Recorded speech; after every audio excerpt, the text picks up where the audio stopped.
copy each of the following papers, Hindi and Kisan English credit versions, cards facilitate under Article short-term 281 loans of the for Constitution, 7.7 crore for farmers, 26, fishermen, and dairy 2026 to farmers. 2031, The loan limit Volume under 1, modified main report interest of the subvention 16th scheme Finance Commission. will be enhanced from 2. 3 lakh Report rupees for to 5 lakh 2026, rupees 2031, for loans taken Volume through 2, the KCC. annexures of the 16th Finance Commission. For Number 3, Atmanirbharta in urea explanatory production. memorandum as to the action Our taken on government the had reopened recommendations 3 contained dormant in the urea above plants report. in the eastern region. To further Item augment number 2, urea supply, माननीय वित्त a मंत्री plant Nirmala with annual Sitharaman ji. capacity of 12.7 lakh metric tons will be set up at Namru in Assam.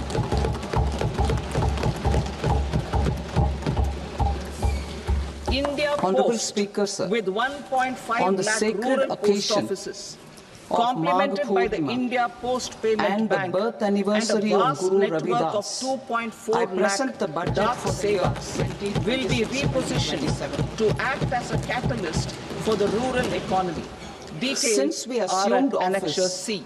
12 years ago, India's India economic Post will also be trajectory transformed has as a been large marked by public stability, logistics organization. fiscal discipline, This will meet the sustained rising growth, needs of and Vishwakarmas, moderate new inflation. entrepreneurs, women, This is the result of self-help conscious groups, choices we have MSMEs, made, and the large even in business times organizations. uncertainty Our government will and provide disruption. support to NCDC Our government, for its led lending by Honorable Prime operations Minister for Modi, the cooperative has sector. decisively and consistently chosen action MSMEs as the over second engine. ambivalence.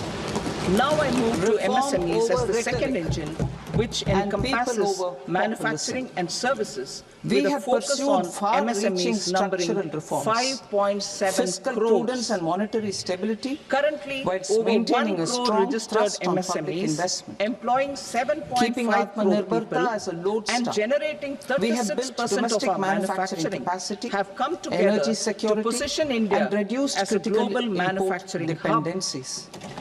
Simultaneously, quality we have products, ensured that citizens benefit from With every their action of the quality government, products, these undertaking MSMEs reforms are to responsible support for employment generation, 45% of our agricultural exports, productivity, to help them household achieve purchasing higher power, efficiencies of scale, and universal technological services to people. upgradation, These and better measures access to have capital. delivered The a investment high and growth turnover rate of limits around for 7% classification of and all helped MSMEs us will be make enhanced to substantial 2.5 strides and 2 times in poverty respectively. reduction This will and improvement give in the them lives the of our people. confidence to grow Today, and generate we face an employment external for our environment youth. in which The trade and details are given in multilateralism are Annexure D. imperative, and access to resources and To supply improve chains are access to disrupted. credit, the credit New guarantee cover will technologies be are enhanced. transforming production systems, while First, sharply for micro increasing and small demands on water, enterprises from energy, 5 crore to and 10 critical crore minerals. rupees, leading to additional India will credit continue of to take confident 1.5 lakh steps crores in towards the next Viksit 5 Bharat, years.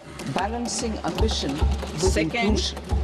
For As a growing startups, economy from with 10 expanding crore trade rupees to and 20 capital crore needs, rupees, with the India must guarantee also fee being deeply moderated to integrate 1% for India loans must in also remain 27 deeply focus integrated sectors, with which are global important markets, for exporting Atmanirbhar more Bharat. and attracting stable long-term And investment. for well-run exporter MSMEs, As I begin for part A, term loans I up want to 20 express my gratitude crore to the rupees. people for standing firmly Also with for the us micro as we enterprises, forge our we way will together introduce towards customized credit becoming cards one of the with a largest 5 lakh economies rupee of the limit world. for micro enterprises registered on Udyam portal.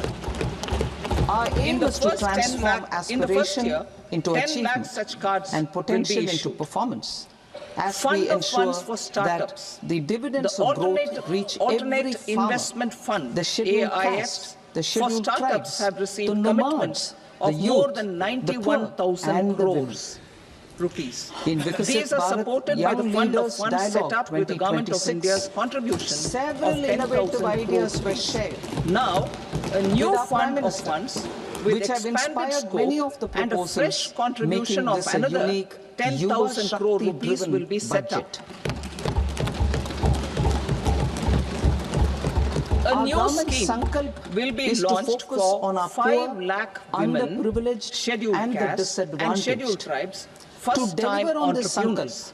And This given will that provide this is term the loans first up budget to 2 prepared crore in rupees Kartavya during Bhavan, the next 5 we are years. inspired by 3 Kartavya. The scheme will incorporate lessons from the successful Stand Up India scheme. Our first Online Kartavya capacity is to building for accelerate and entrepreneurship sustain and economic managerial growth skills will by also be enhancing organized. productivity and Measures for competitiveness labor-intensive and building sectors resilience to promote volatile employment and global entrepreneurship dynamics. opportunities Our in second labor-intensive Kartavya sectors. is to Our fulfill government will aspirations of undertake our people specific and policy build their and capacity, facilitation measures making them strong partners to enhance the productivity, in India's quality, path to and prosperity. competitiveness of Our India's third footwear Kartavya, and leather aligned sector. with our vision A of focused Sabka product Saath, scheme Sabka Vikas, will be implemented.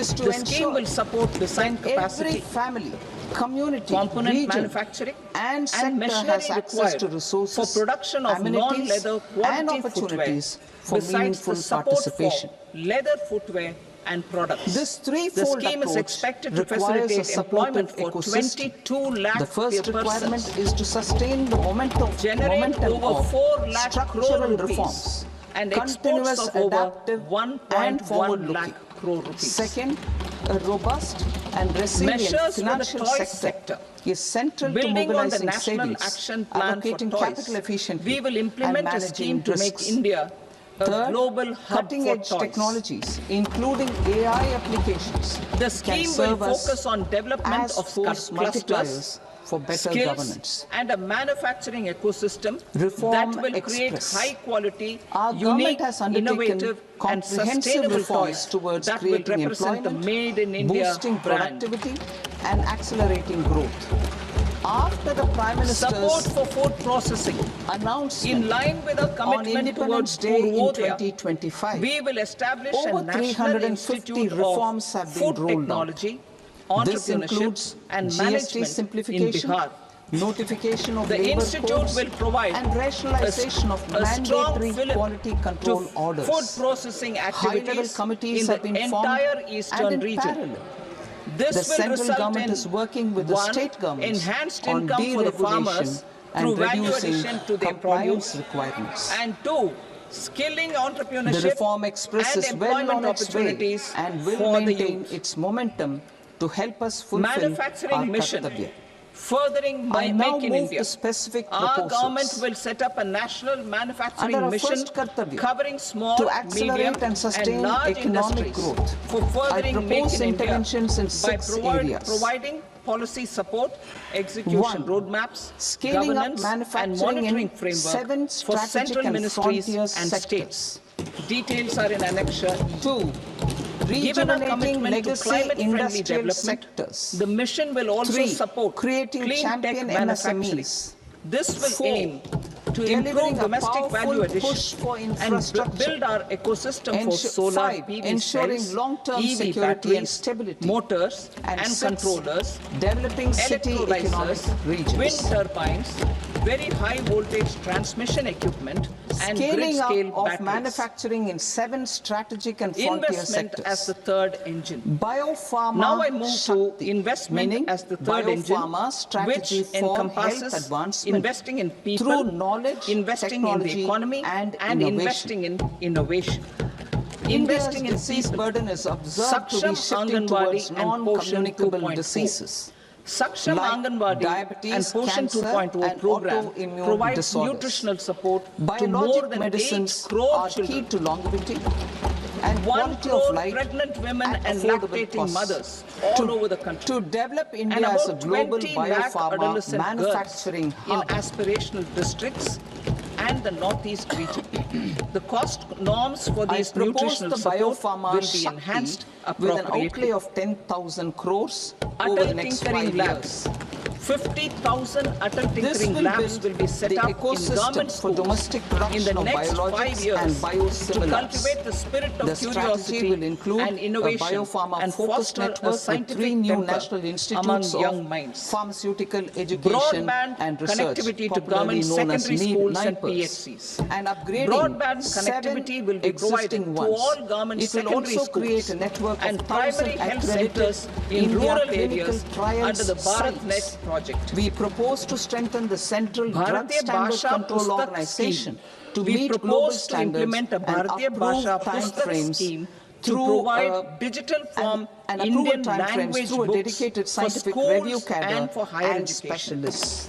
This aims to help students India's understand their semiconductor subjects mission better and in their 1.0 language. expanded India's National semiconductor Centers sector of capabilities. Excellence for Building on skilling. this, we will launch Building on the ISM initiative 2.0 announced in the to July produce 24 equipment budget. and materials, design full-stack 5 Indian national IP, centers of excellence and fortify for supply skilling chains. will We be will set also up focus with on global industry-led expertise research and and training partnerships centers to develop equip our technology youth and with the skilled skills workforce. required for The Make for Electronics India, Components Make for the Manufacturing World, Scheme manufacturing. launched in April The partnership will cover 2025 curriculum with an design, outlay training of of trainers and a skills 22,919 certification crores. framework Already and has periodic investment reviews. commitments at double the Expansion targets. of capacity We in propose to IITs. increase Total the number of outlay to students in 23 40,000 crores to IITs capitalize has on this increased momentum. 100% from 65,000 to 1.35 lakh in the A past scheme for 10 rare years. earth permanent magnets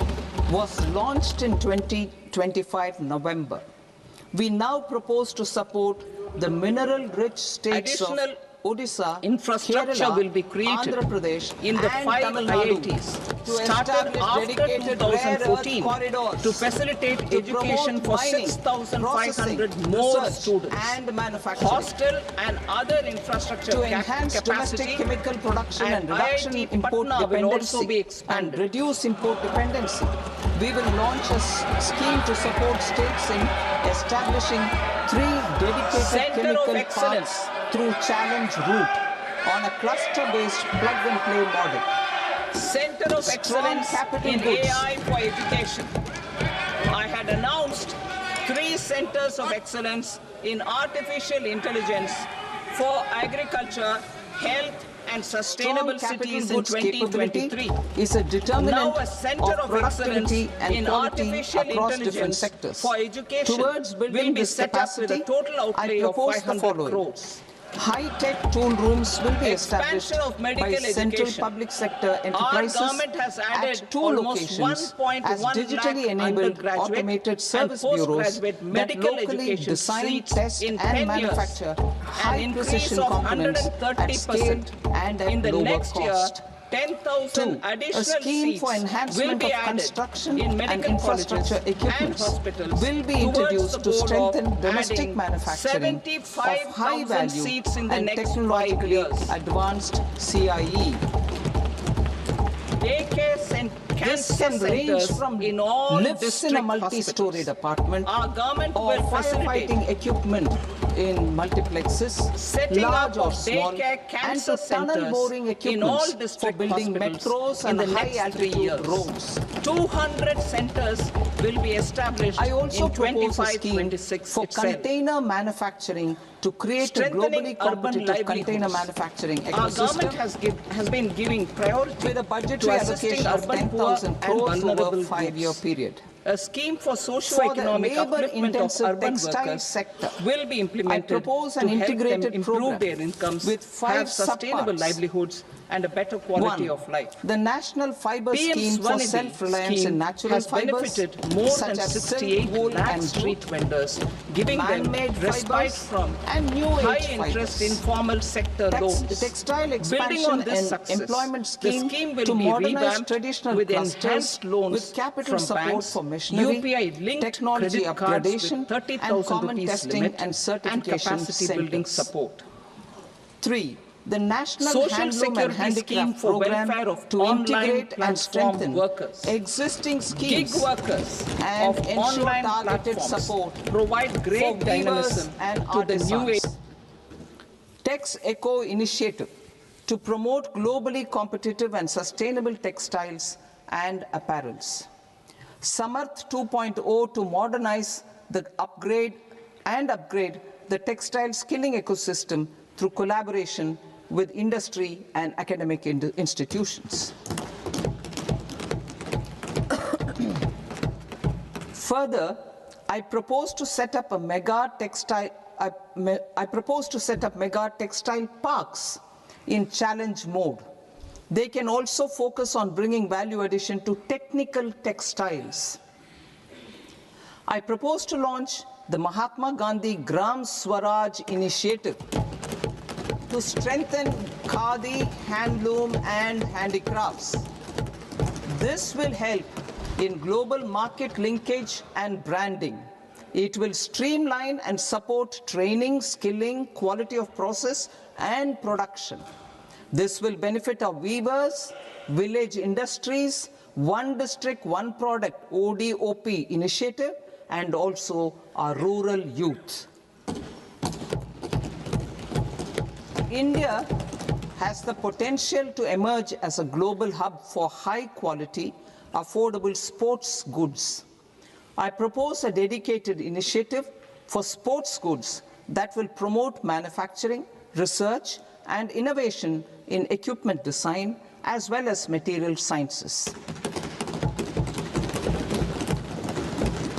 Rejuvenation of legacy industrial clusters. I propose to introduce a scheme to revive 200 legacy industrial clusters to improve their cost competitiveness and efficiency through infrastructure and technology upgradation. Creating champion SMEs and supporting micro enterprises. Recognizing MSMEs as a vital engine of growth, I propose a three-pronged approach to help them grow as champions. Equity support. I propose to introduce a dedicated 10,000 crores SME growth fund to create future champions, incentivizing enterprises based on select criteria. I also propose to top up the Self-Reliant India Fund set up in 2021 with 2,000 crores to continue support to micro enterprises and maintain their access to risk capital. Liquidity support. With TREDS, more than 7 lakh crore has been made available to MSMEs. To leverage its full potential, I propose 4 measures. 1. Mandate TREDS as the transaction settlement platform for all purchases from MSMEs by CPSEs, serving as a benchmark for other corporates. 2. Introduce a credit guarantee support mechanism through CGT-MSE for invoice discounting on TREDS platform. 3. Link GEM with TREDS for sharing information with financiers about government purchases from MSMEs, encouraging cheaper and quicker financing. 4. Introduce TREDS receivables as asset-backed securities, helping develop a secondary market, enhancing liquidity and settlement of transactions. Professional support. Government will facilitate professional institutions such as the ICAI, ICSI, ICMAI to design short-term modular courses and practical tools to develop a cadre of corporate mitras, especially in Tier 2 and Tier 3 towns. These accredited para-professionals will help MSMEs meet compliance requirements at affordable costs. Infrastructure. During this past decade, our government has undertaken several initiatives for large-scale enhancement of public infrastructure, including through new financing instruments such as Infrastructure Investment Trust (InvITs) and Real Estate Investment Trust (REITs), and institutions like NIIF and NABFID. We shall continue to focus on developing infrastructure in cities with over 5 lakh population, that is Tier 2, Tier 3 cities, which have expanded to become growth centers.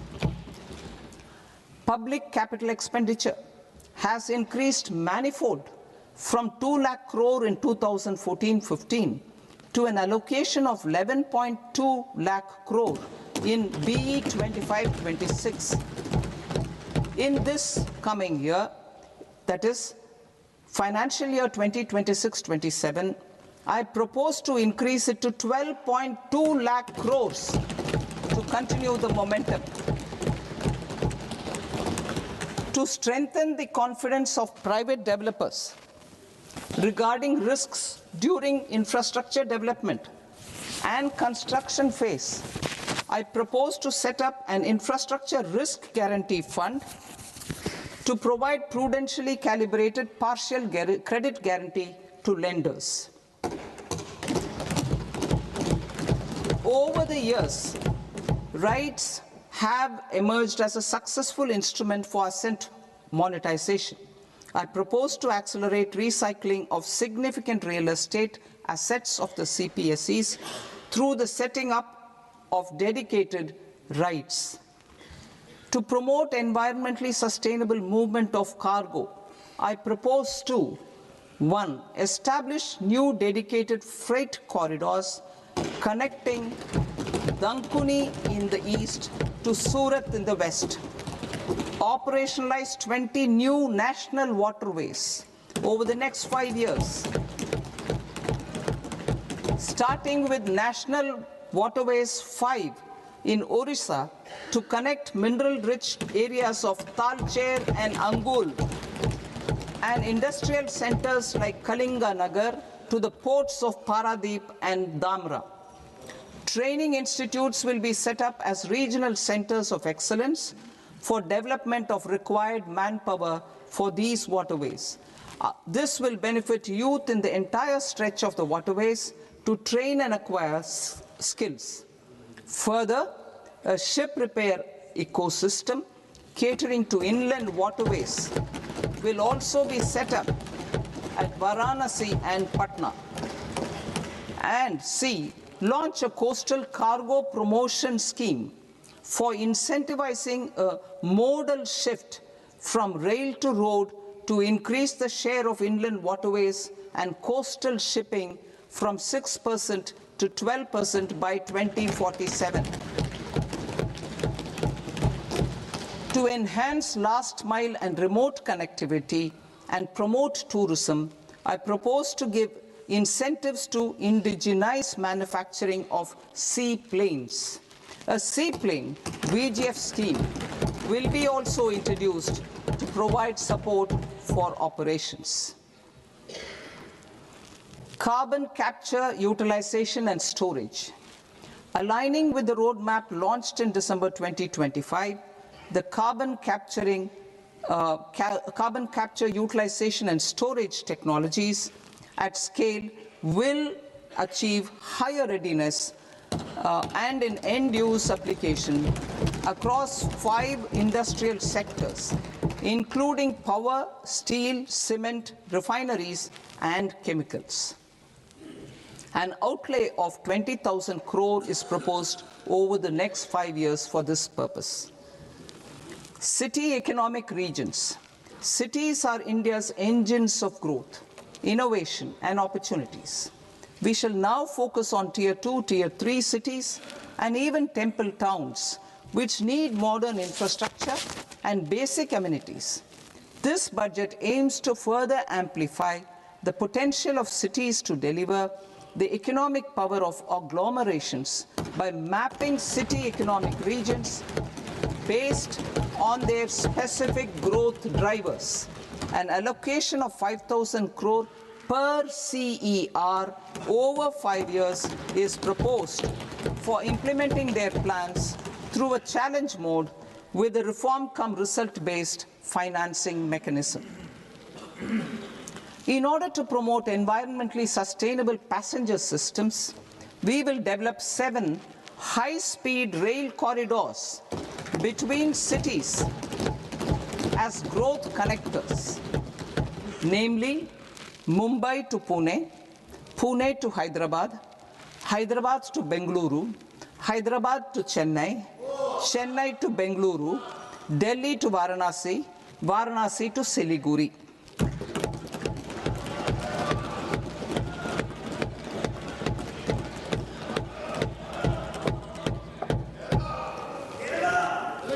Financial sector.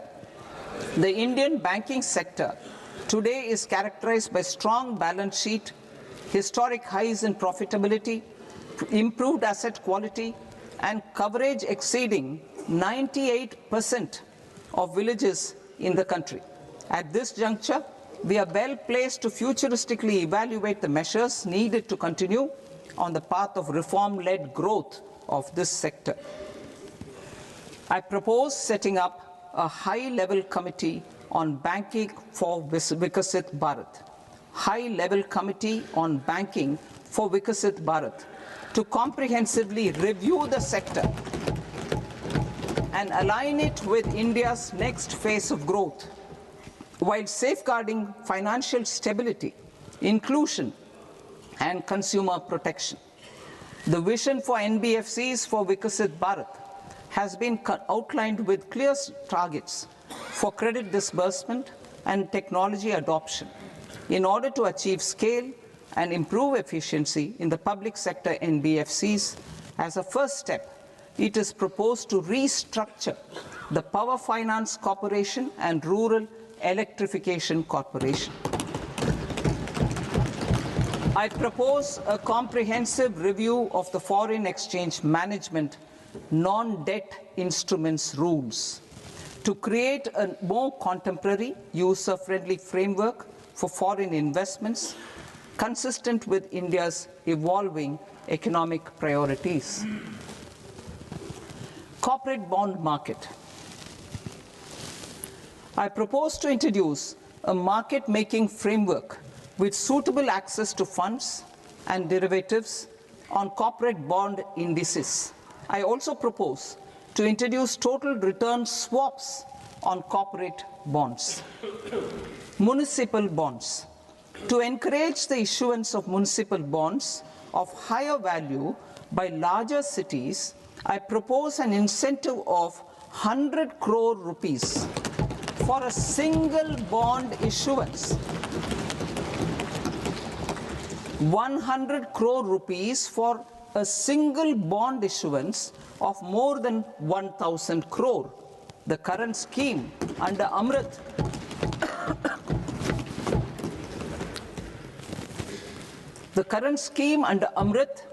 which incentivizes issuances up to 200 crores only, will also continue to support smaller and medium towns. That will also continue to support the smaller and medium towns. Ease of doing business. Individual persons resident outside India, PROI, will be permitted to invest in equity instruments of listed Indian companies through the portfolio investment scheme. It is also proposed to increase the investment limit for an individual PROI under the scheme from 5% to 10%, with an overall investment limit for all individual PROIs to 24% from the current 10%. Emerging technologies including AI. 21st century is technology-driven. Adoption of technology is for the benefit of all people. Farmers in the field, women in STEM, youth keen to upskill, and Divyangjan to access newer opportunities. The government has taken several steps to support new technologies through AI Mission, National Quantum Mission, Anusandhan National Research Fund, and Research and Development and Innovation Fund. Our second kartavya is to fulfill aspirations and build capacities. Close to 25 crore individuals have come out of multi-dimensional poverty through a decade of our government's sustained and reform-oriented efforts.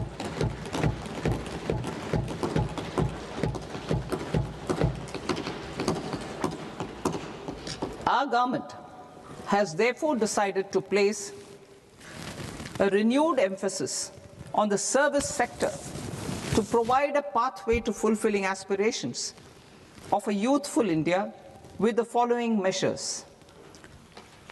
I propose to set up a high-powered Education to Employment and Enterprises Standing Committee to recommend measures that focus on services sector as a core driver of Vikasit Bharat.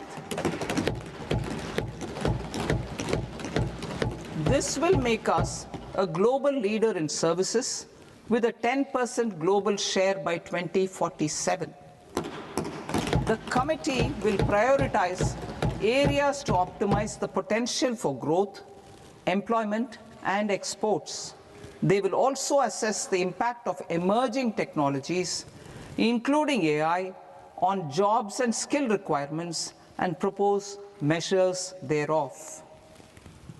To create a range of skilled career pathways, a new range of skilled career pathways for our youth, I propose interventions in the following sectors.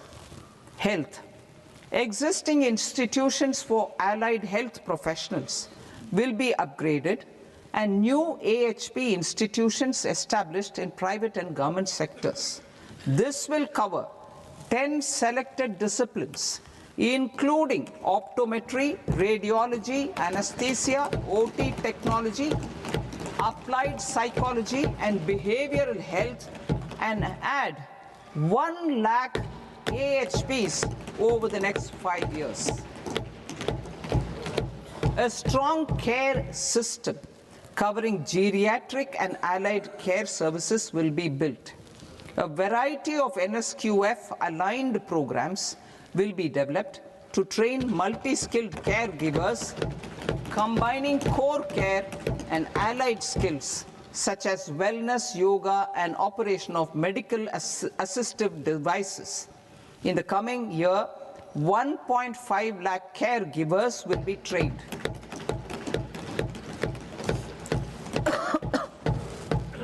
Hubs for medical value tourism. To promote India as a hub for medical tourism services, I propose to launch a scheme to support states in establishing 5 regional medical hubs in partnership with the private sector.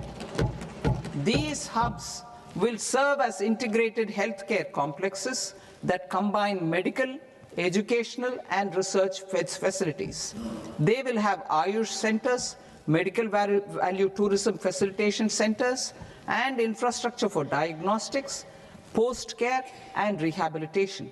These hubs will provide diverse opportunities, job opportunities for health professionals, including doctors and AHPs.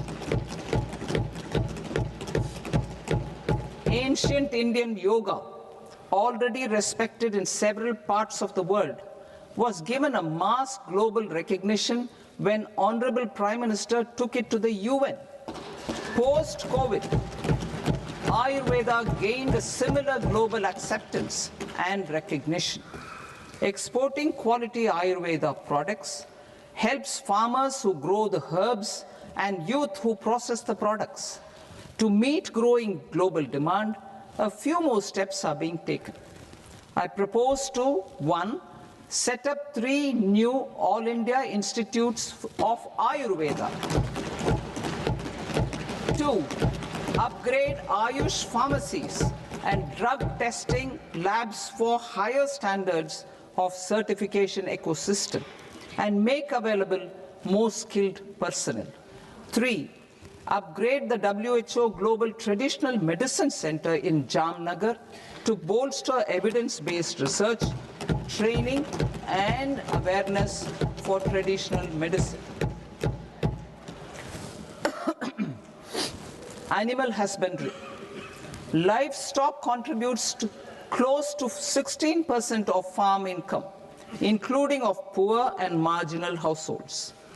To scale up availability of veterinary professionals by more than 20,000, I propose to roll out a loan-linked capital subsidy support scheme for establishment of veterinary and para-veterinary colleges, veterinary hospitals, diagnostic laboratories, and breeding facilities in private sector. Collaboration between Indian and foreign institutions will also be facilitated. Orange economy.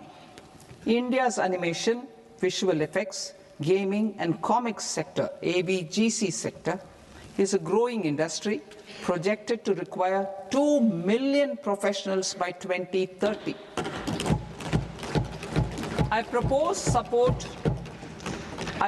to support the Indian Institute of Creative Technologies, Mumbai, in setting up ABGC content creator labs in 15,000 secondary schools all over the country and 500 colleges. The Indian design industry is expanding rapidly, and yet there is a shortage of Indian designers. I propose to establish, through challenge route, a new National Institute of Design to boost design education and development in the eastern region of India. Education. Our government will support states through challenge route in creating 5 university townships in the vicinity of major industrial and logistics corridors. These planned academic zones will host multiple universities, colleges, and research institutions, skill centers, and residential complexes. In higher education, STEM institutions, prolonged hours of study and laboratory work pose some challenges for girl students. Through VGF, viability gap funding and capital support, one girls' hostel will be established in every district.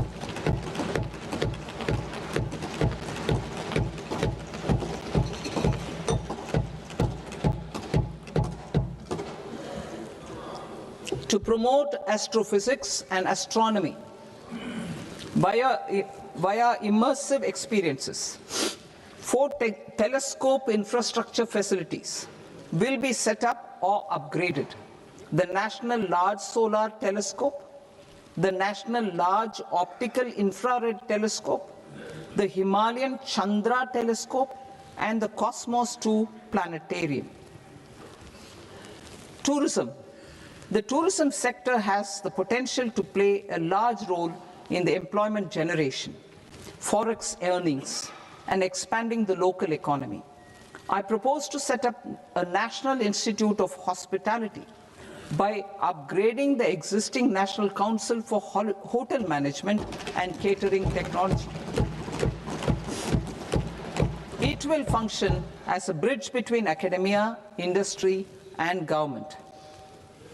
I also propose a pilot scheme for upskilling 10,000 guides in 20 iconic tourist sites through a standardized, high-quality, 12-week training course in hybrid mode in collaboration with the Indian Institute of Management.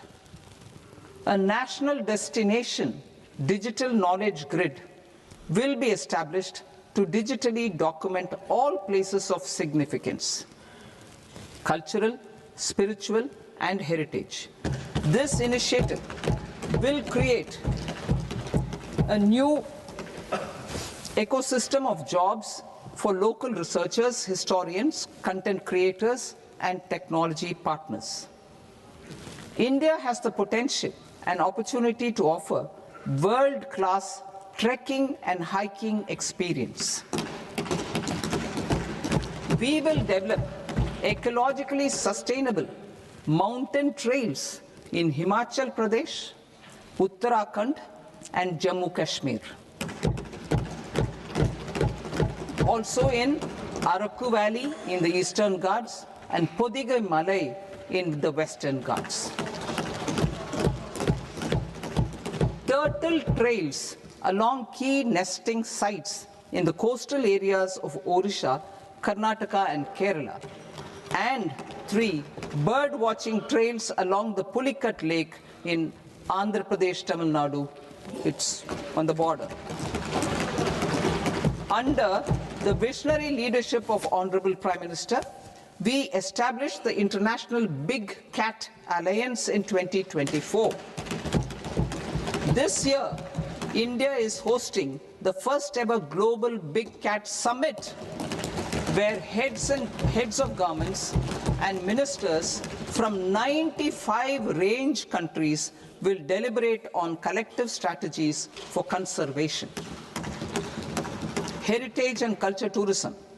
I propose to develop 15 archaeological sites, including Lothal, Dholavira, Rakhigarhi, Adichanallur, Saranath, Hastinapur, and Leh Palace into vibrant experiential cultural destinations.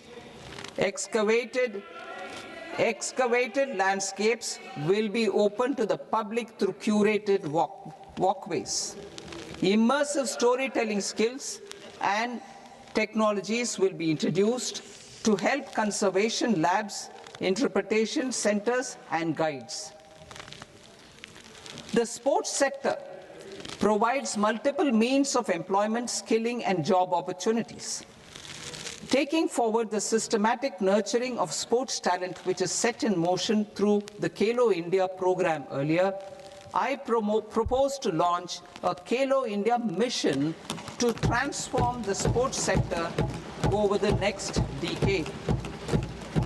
The mission will facilitate an integrated talent development pathway supported by training centers, which are foundational, intermediate, and elite levels. B, systematic development of coaches and support staff. C, integration of sports science and technology. D, competitions and leagues to promote sports culture and provide platforms. And E, development of sports infrastructure for training and competition. Our third Kartavya aligns with our vision of Sabka Saath, Sabka Vikas towards Vikasit Bharat. This requires targeted efforts for 1, increasing farmer incomes through productivity enhancement and entrepreneurship, with special attention to small and marginal farmers. B, empowering Divyangjan through access to livelihood opportunities, training, and high-quality assistive devices. C, empowering the vulnerable to access mental health and trauma care. D, focus on the Purvodaya states and the Northeast region to accelerate development and employment opportunities. Fisheries. We will undertake initiatives for integrated development of 500 reservoirs and Amrit Sarovars.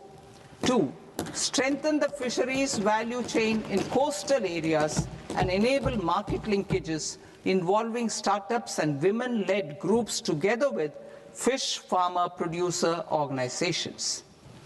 Animal husbandry. To provide quality employment opportunities in rural and peri-urban areas, we will support the animal husbandry sector in entrepreneurship development through A, credit-linked subsidy program, B, scaling up and modernization of livestock enterprises, C, enhanced creation of livestock, dairy, and poultry,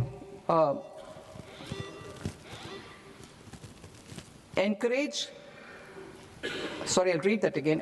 creation of livestock, dairy, and poultry, enhanced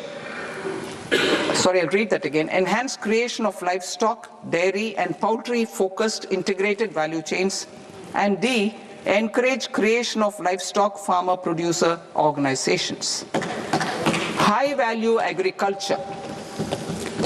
To diversify farm outputs, increase productivity, enhance farmers' incomes, and create new employment opportunities, we will support high-value crops such as coconut, sandalwood, cocoa, cashew in the coastal areas, agar trees in northeast, and nuts such as almonds, walnuts, and pine nuts in our hilly regions. All of them will be supported. India is the world's largest producer of coconuts. About 30 million people, including nearly 10 million farmers, depend on coconuts for their livelihood. To further enhance competitiveness in coconut production. I propose a coconut promotion scheme to increase production and enhance productivity through various interventions, including replacing and non-productive trees with new saplings or plants or varieties in major coconut growing states. A dedicated program is proposed for Indian cashew and cocoa to make India self-reliant in raw cashew and coconut production and processing, enhance export competitiveness, and transform Indian cashew and Indian cocoa into premium global brands by 2030. Sandalwood. Sandalwood is closely linked to India's social and cultural heritage. Our government will partner with state governments to promote focused cultivation and post-harvest processing to restore the glory of the Indian sandalwood ecosystem, to rejuvenate old, low-yielding orchards, and expand high-density cultivation of walnuts, almonds, and pine nuts. We will support a dedicated program to enhance farmer incomes and in bringing value addition by engaging youth. Bharat Vistar, that is virtually integrated system to access agricultural resources. I propose to launch Bharat Vistar, a multilingual AI tool that shall integrate the AgriStack portals and the ICAR package on agricultural practices with AI systems. This will enhance farm productivity, enable better decisions for farmers, and reduce risk by providing customized advisory support. She-marts for rural women-led enterprises. Building on the success of Lakpati Didi program, I propose to help women take the next step from credit-linked livelihoods to being owners of enterprises. Self-help entrepreneur, She-marts will be set up as community-owned retail outlets within the cluster-level federations through enhanced and innovative financing instruments. Empowering Divyangjan. Divyangjan Kaushal Yojana. Information technology, AVGC sectors, hospitality and food and beverages sectors often offer task-oriented and process-driven roles which are suitable for Divyangjan.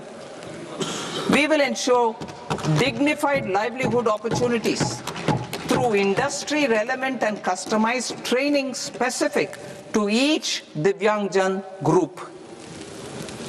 Divyang Sahara Yojana.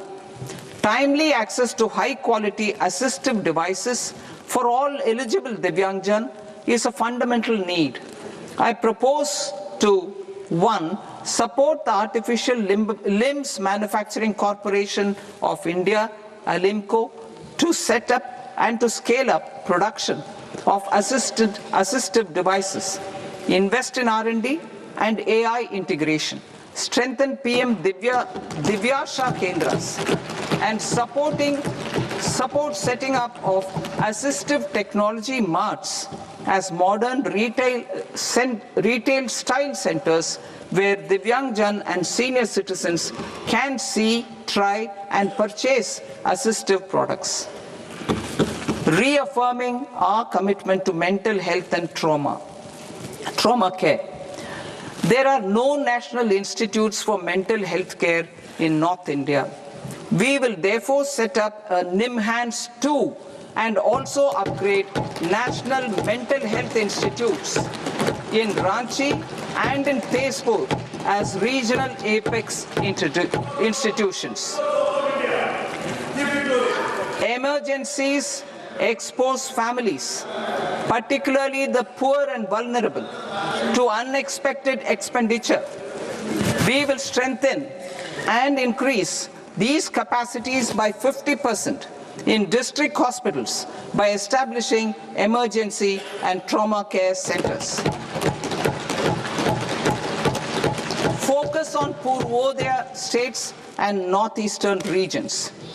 Purvodaya, I propose the development of an integrated East Coast industrial corridor with a well-connected node at Durgapur, creation of 5 tourism destinations in 5 Purvodaya states, and the provision of 4,000 e-buses.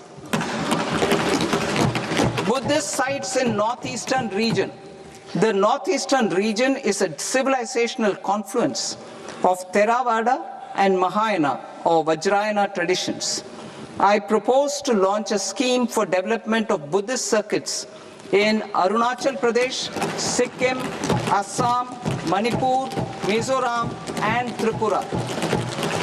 The scheme will cover preservation of temples and monasteries, pilgrimage interpretation centers, connectivity, and pilgrim amenities. 16th Finance Commission. On 17th November 2025, the 16th Finance Commission submitted its report to the President. As mandated under Article 281 of the Constitution, the government is to lay the report along with the explanatory memorandum on the action taken report on the recommendations of the Commission in Parliament, which, Sir, Honourable Speaker, you've allowed me to do at the commencement of this session. The government has accepted the recommendation of the Commission to retain the vertical share of devolution at 41%. As recommended by the Commission, I have provided 1.4 lakh crores of rupees to the states for the year 2026-2027 as Finance Commission grants.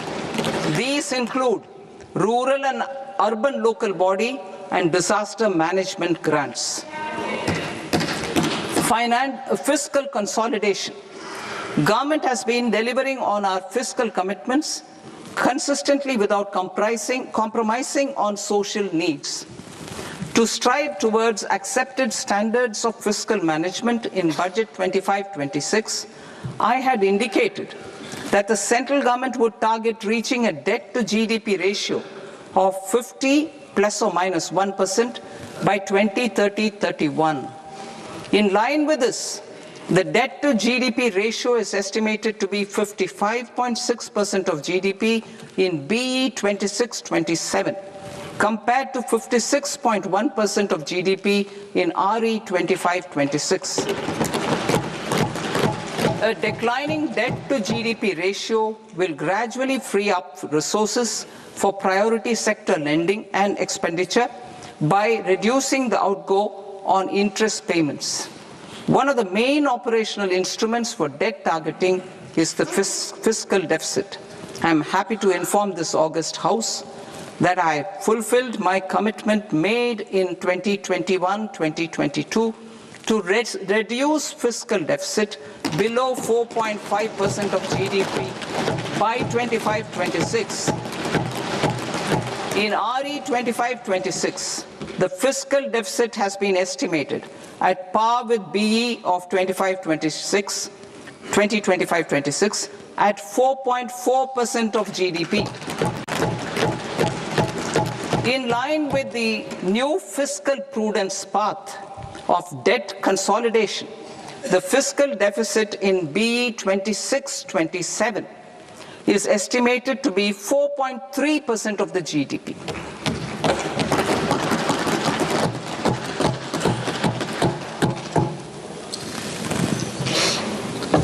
The revised estimates of the non-debt receipts are 34 lakh crore rupees, of which the centre's net tax receipts are 26.7 lakh crore.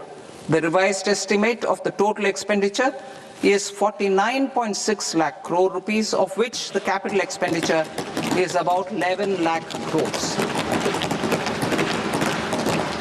Budget estimates 2026 to 2027. Coming to 26-27, the non-debt receipts and the total expenditure are estimated as 36.5 lakh crore and 53.5 lakh crore respectively. The centre's net tax receipts are estimated at 28.7 lakh crore rupees. To finance the fiscal deficit, the net market borrowings from dated securities are estimated at 11.7 lakh crore rupees. The balance financing is expected to come from small savings and other sources. The gross market borrowings are estimated at 17.2 lakh crore rupees. I'll now move to Part B. Part B, direct taxes.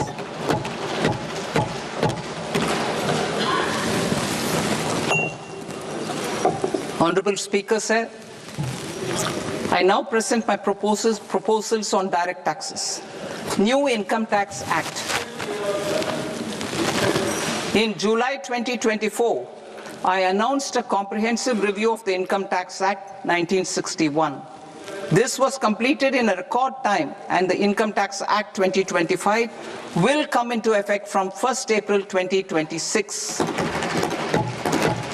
The simplified income tax rules and forms will be notified shortly, giving adequate time to taxpayers to acquaint themselves with its requirements. The forms have been redesigned such that ordinary citizens can comply without difficulty. Ease of living. I propose that any interest awarded by the Motor Accident Claims Tribunal to a natural person will be exempt from income tax, and any TDS on this account will be done away with. I propose to reduce TCS rate on the sale of overseas tour program package from the current 5% and 20% to 2% without any stipulation of amount. I propose to reduce TCS rate for pursuing education and for medical purposes under the Liberalized Remittance Scheme, popularly known as LRS, from 5% to 2%. Supply of manpower services is proposed to be specifically brought within the ambit of payment to contractors for the purpose of TDS to avoid ambiguity.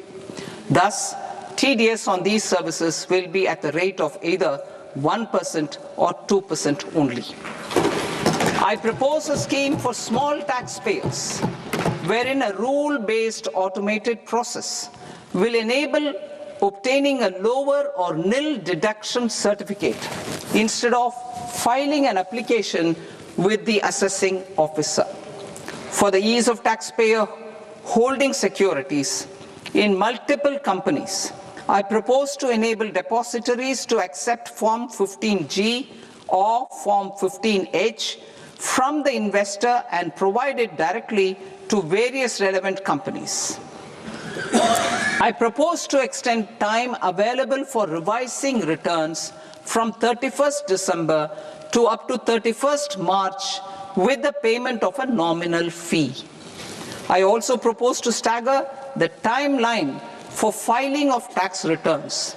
Individuals with ITR 1 and ITR 2 returns will continue to file till 31st July, and non-audit business cases or trusts are proposed to be allowed time till 31st August.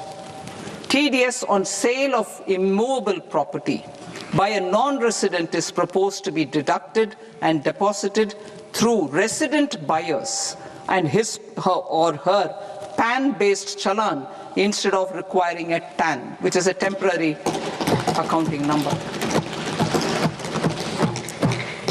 To address practical issues of small taxpayers like students, young professionals, tech employees, relocated NRIs, and such others, I propose to introduce a one-time 6-month foreign asset disclosure scheme for these taxpayers to disclose income or assets below a certain size. This scheme would be applicable for two categories of taxpayers, namely, A, who did not disclose their overseas income or assets, and B, who disclosed their overseas income and or paid due tax but could not declare the asset acquired. For category A, the limit of undisclosed income or asset is proposed to be up to 1 crore rupees. They need to pay 30% of fair market value of asset or 30% of undisclosed income as tax and 30% as additional income tax in lieu of penalty and would thereby get immunity from prosecution. For category B, asset value is proposed to be up to 5 crore rupees. Here, immunity from both penalty and prosecution will be available with a payment of fee of 1 lakh rupees. Rationalizing penalty and prosecution. Multiplicity of proceedings are hindrance to the ease of doing business. I propose to integrate assessment and penalty proceedings by way of a common order for both. There will be no interest liability on the taxpayer on the penalty amount for the period of appeal before the first appellate authority, irrespective of the outcome of appeal process. Further, quantum of prepayment is being reduced from 20% to 10% and will continue to be calculated only on core tax demand. As an additional measure for reducing litigation, I propose to allow taxpayers to update their returns even after reassessment proceedings have been initiated and an additional 10% tax rate over and above the rate applicable for the relevant year. The assessing officer will then use only this updated return in his proceedings. There is already a framework for immunity from penalty and prosecution in the cases of underreporting. I propose to apply this framework for immunity to misreporting too.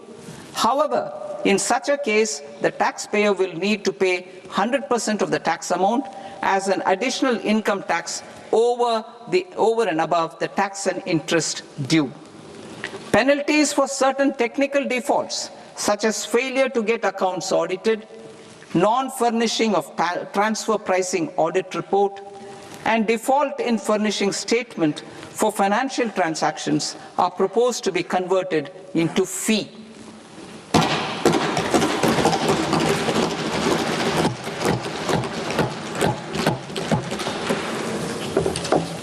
I propose to rationalize prosecution framework under Income Tax Act while maintaining a careful balance for deterrence in some serious offense. Non-production of books of account and documents and requirement of TDS payment where payment is made in kind are being decriminalized. Further, minor offenses will attract fine only. The remaining prosecutions will be graded commensurate with the quantum of offense. They will entail only simple imprisonment with maximum imprisonment reduced to 2 years and power to courts to convert even those into fines. There is no penalty. There is no penalty presently for non-disclosure of non-immovable foreign assets with aggregate value less than 20 lakh rupees. I propose to also provide them with immunity from prosecution with retrospective effect from 1/10/2024.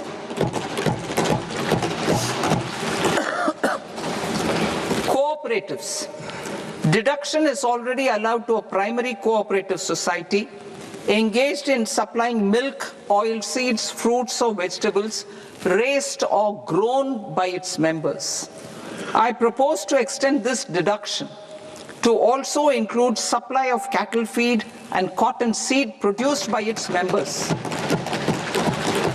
I propose to allow inter-cooperative society dividend income as deduction under the new tax regime to the extent it is further distributed to its members.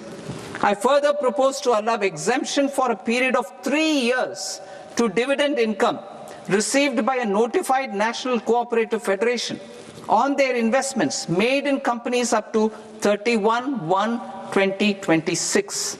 This exemption would be allowed only for dividends further distributed to its member cooperatives.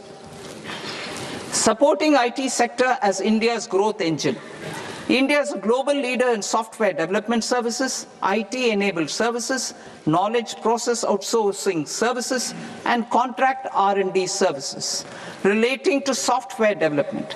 These businesses and their segments are quite interconnected with each other. All these services are proposed to be clubbed under a single category of information technology services with a common safe harbor margin of 15.5% applicable to all. The threshold for availing safe harbor for IT services is being enhanced substantially from 300 crore rupees to 2,000 crore rupees. Safe harbor for IT services shall be approved by an automated rule-driven process without any need for tax officer to examine and accept the application.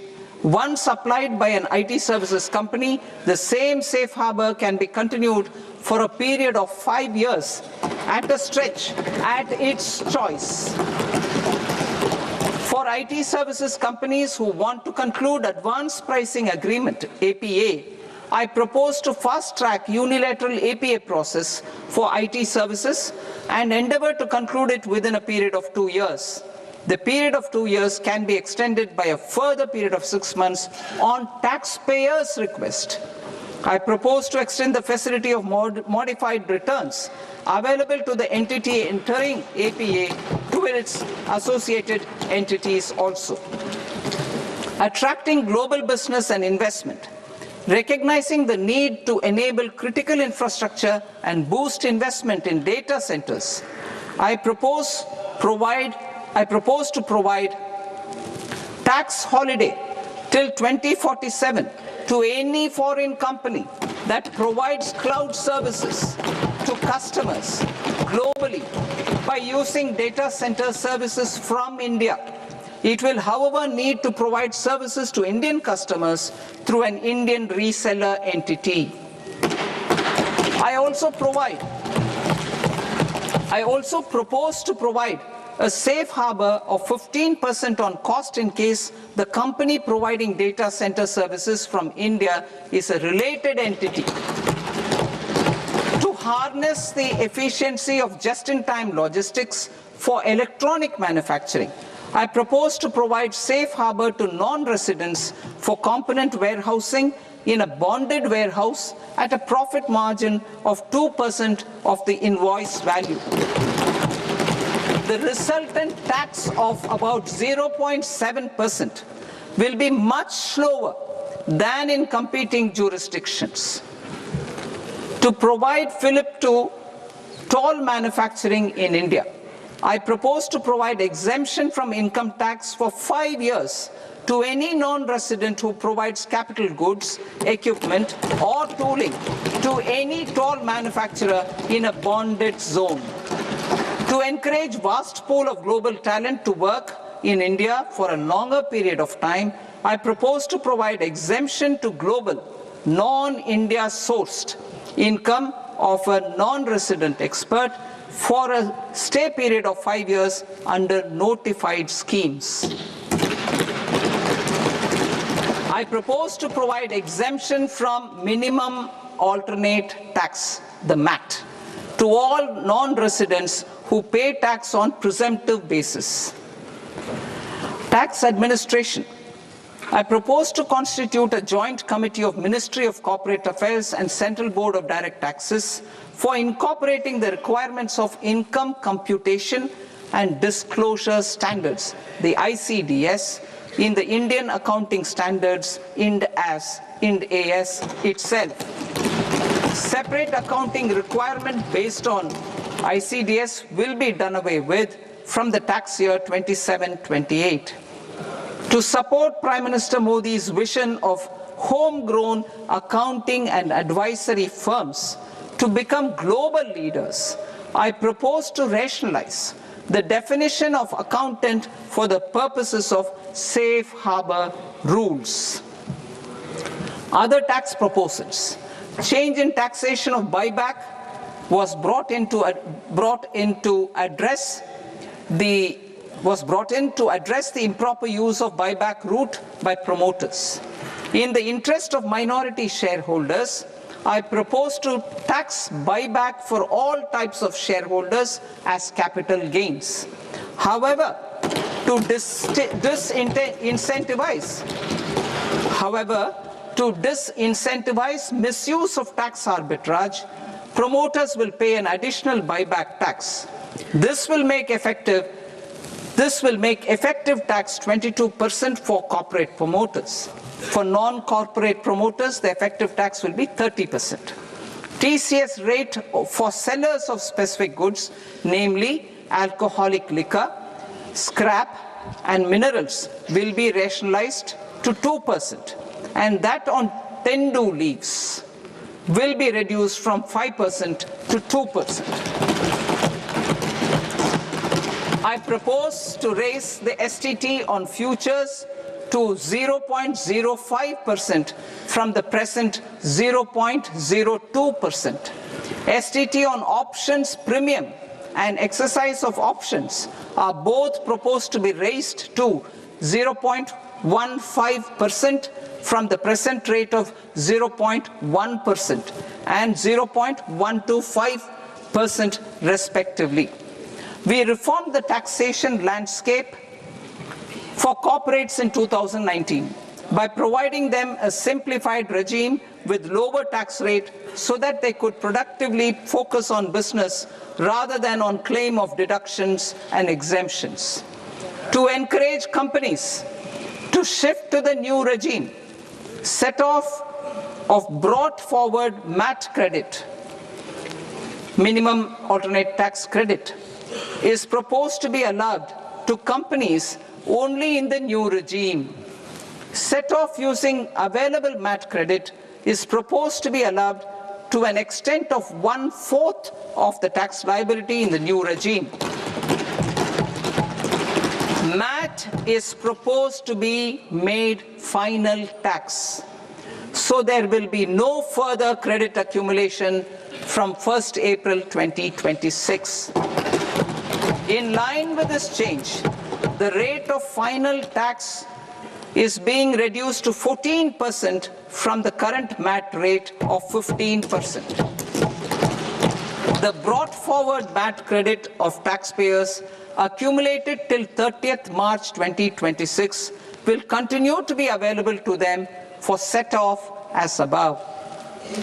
Indirect taxes. I shall now take up proposals related to indirect taxes. My proposals for customs and central excise aim to further simplify the tariff structure, support domestic manufacturing, promote export competitiveness, and correct inversion in duty. To continue weeding out long-continuing customs duty exemptions, I propose to remove certain exemptions on items which are being manufactured in India or where the imports are negligible. Similarly, to further simplify the process of ascertaining the rate of duty applicable on a particular item, I propose to incorporate certain effective rates in various customs notifications to the tariff schedule itself. I shall now take up sector-specific proposals. Promotion of exports of marine, leather, and textile products. I propose to increase the limit for duty-free imports of specified inputs used for processing seafoods for export from the current 1% to 3% of FOB value of the previous year's export turnover.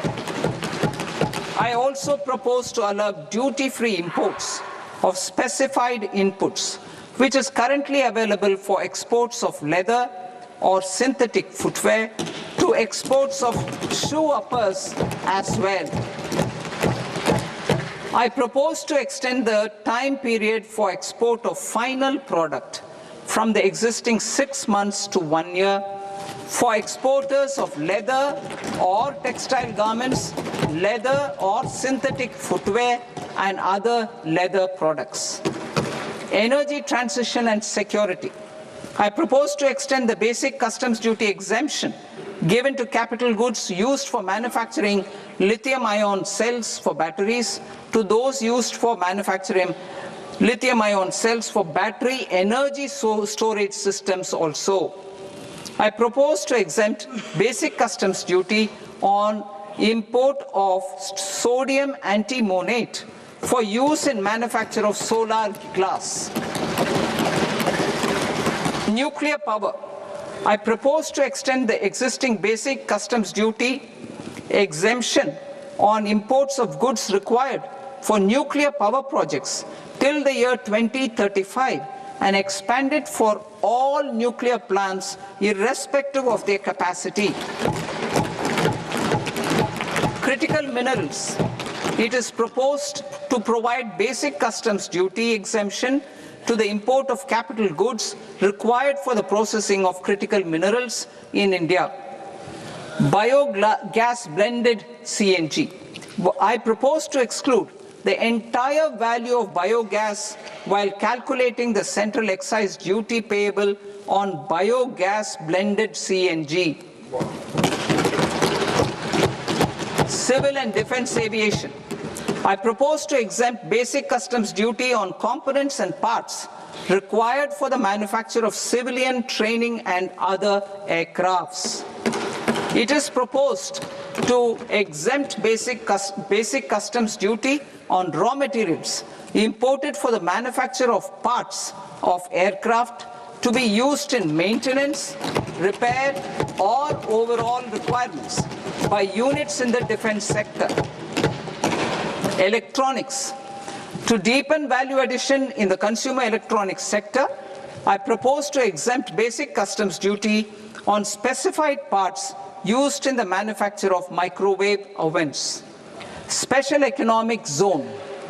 To address the concerns arising about utilization of capacity by manufacturing units in the special economic zones due to global trade disruptions, I propose as a special one-time measure to facilitate sales by eligible manufacturing units in SEZs to the domestic tariff area at concessional rates of duty.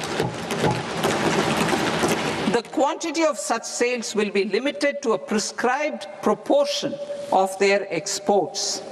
Necessary regulatory changes will be undertaken to operationalize the measures while ensuring level playing field for the units working in the DTA.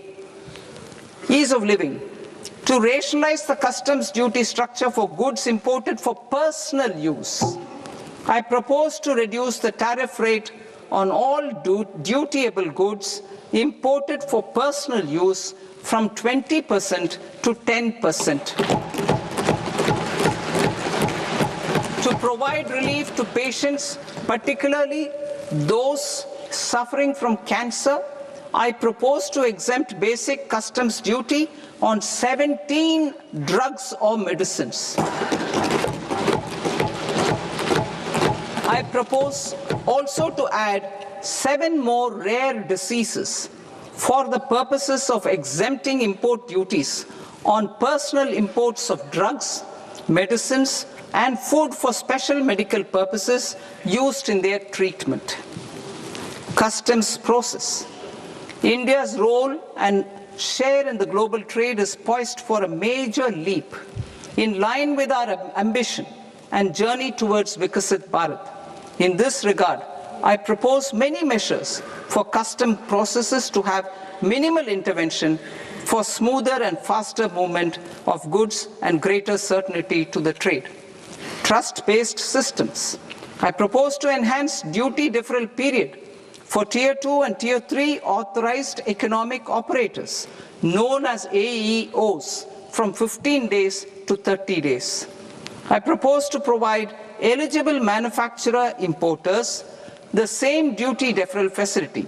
This should encourage them to get themselves accredited as a full-fledged Tier 3 AEO in due course. To provide greater certainty and for better business planning, I propose to extend validity period of advance ruling binding on customs from the present 3 years to 5 years. In the spirit of the whole of government approach,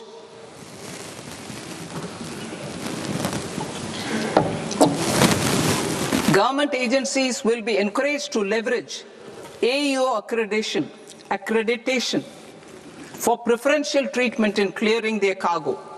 Regular importers with trusted, long-standing supply chains will be recognized in the risk system so that the need for verification of their cargo every time can be minimized. Export cargo using electronic sealing. Export cargo using electronic sealing will be provided through clearance from the factory premises to the ship. For import of goods not needing any compliance, filing of bill of entry by a trusted importer and arrival of goods will automatically notify customs for completing their clearance formalities. This will enable goods to be released immediately on arrival.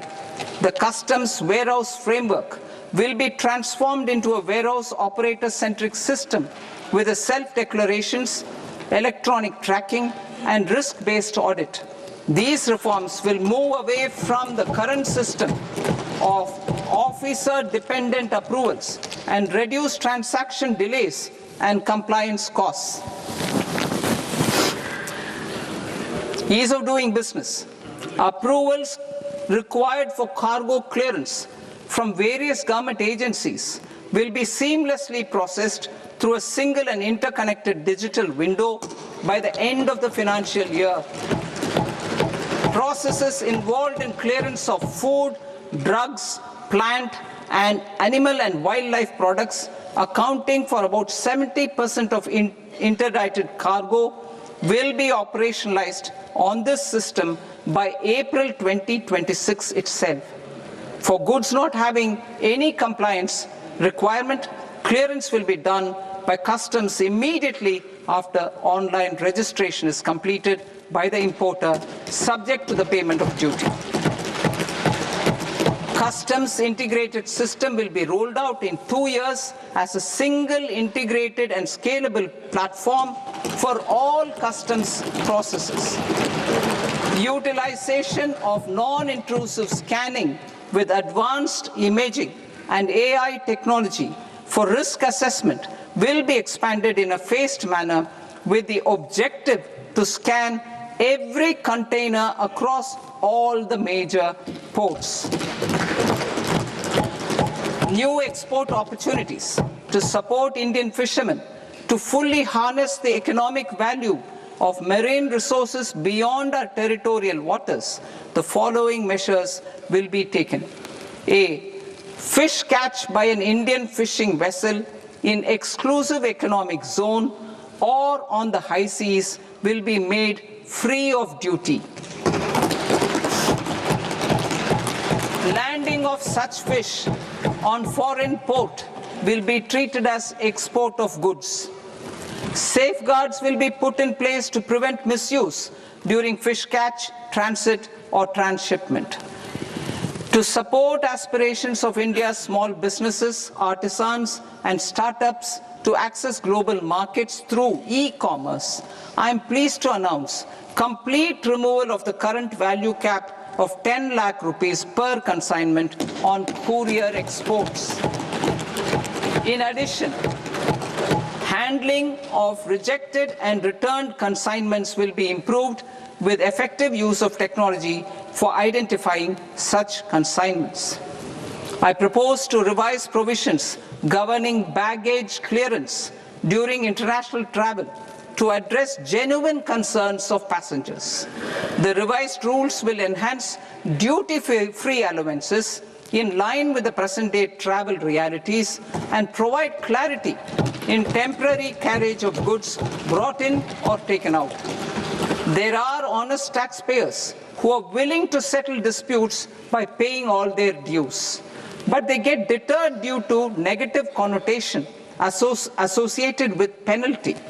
They will now be able to close cases by paying an additional amount in lieu of penalty. Honorable Speaker, sir, with this, I commend the budget to this august House. Jai Hind.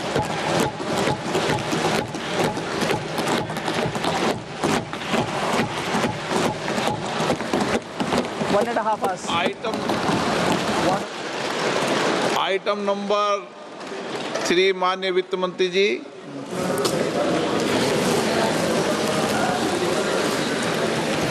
Item number 2, sir. 3. 3. Sir, with your permission, I rise to lay on the table of the following statements under Section 3, 1 of the Fiscal Responsibility and Budget Management Act of 2003. Medium-term fiscal policy, fiscal policy strategy statement, and macroeconomic framework statement. Item number 4 माननीय वित्त मंत्री जी। Sir, with your permission, I move for leave to introduce the Finance Bill 2026. प्रश्न ये कि विधेयक को पुनर्स्थापित करने की अनुमति प्रदान की जाए। जो सदस्य इस पक्ष में हाँ गए, जो सदस्य विरोध में ना गए, मेरे विचार में निर्णय हाँ वालों के पक्ष में हाँ वालों के पक्ष में अनुमति प्रदान की जाती है। माननीय मंत्री जी, अब विधेयक पूरे स्थापित करें।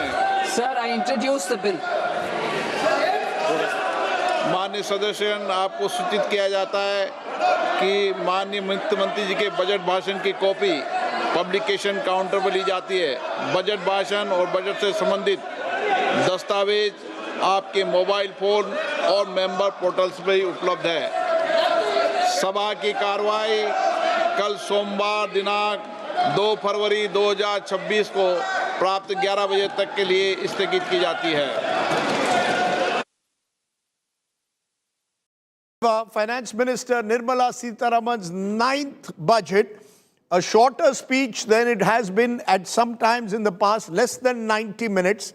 And the focus clearly in part A was on a vision statement, words like skilling and innovation dominating that, and then looking at customs duty rationalization in specific sectors, offering various SOPs and benefits potentially to NRIs who wish to invest in India, or foreign companies who wish to invest in specific areas like cloud services, for example. But as you can see, the markets have reacted rather badly to the fact that there is a higher security transaction tax.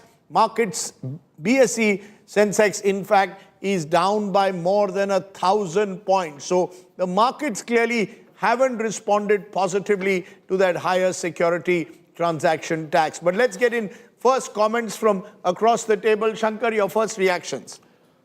I think the budget was split into 3 parts. One was basically the opening where a lot of the gaps. So I will call this a fill in the blanks budget. So you fill in the gaps in the areas where the domestic economy can be promoted. Fill in the gaps in the areas where probably you might get some foreign exchange, so all the NRI and data center tax holiday and stuff. And the third part is basically in the ease of processes, so income tax rules, customs rule and all. Having said that, I mean, this was far too much minutiae. Somebody should do a word map on how many acronyms are there in the budget, and made me feel like I was listening to a Pranab Mukherjee budget. First reactions, Dr. Baru. You know, this is very much in line with Nirmala Sitharaman's 8 budgets so far, which is all about specificities. The big picture clouded by too much detail, because I think the approach of this government has been to show every single segment of society and the economy that we have done something for you. So there are all these small 1,000 crores there, 1,000 crores there, 10,000 crores here, 2,000 crores here. The spending divided into so many sectors. You don't get an idea of what is the total amount being spent. Normally, budgets in the past would tell you that this is the additional demand we are injecting into the economy. This is the total expenditure of the government in coming financial year. So you don't get a big picture view of what is being done in terms of initiatives. And on the customs, again, the old world, we used to have these sector-specific exemptions, too many sector-specific things. If only the finance minister could have said that the average tariff level is being brought down from X to Y.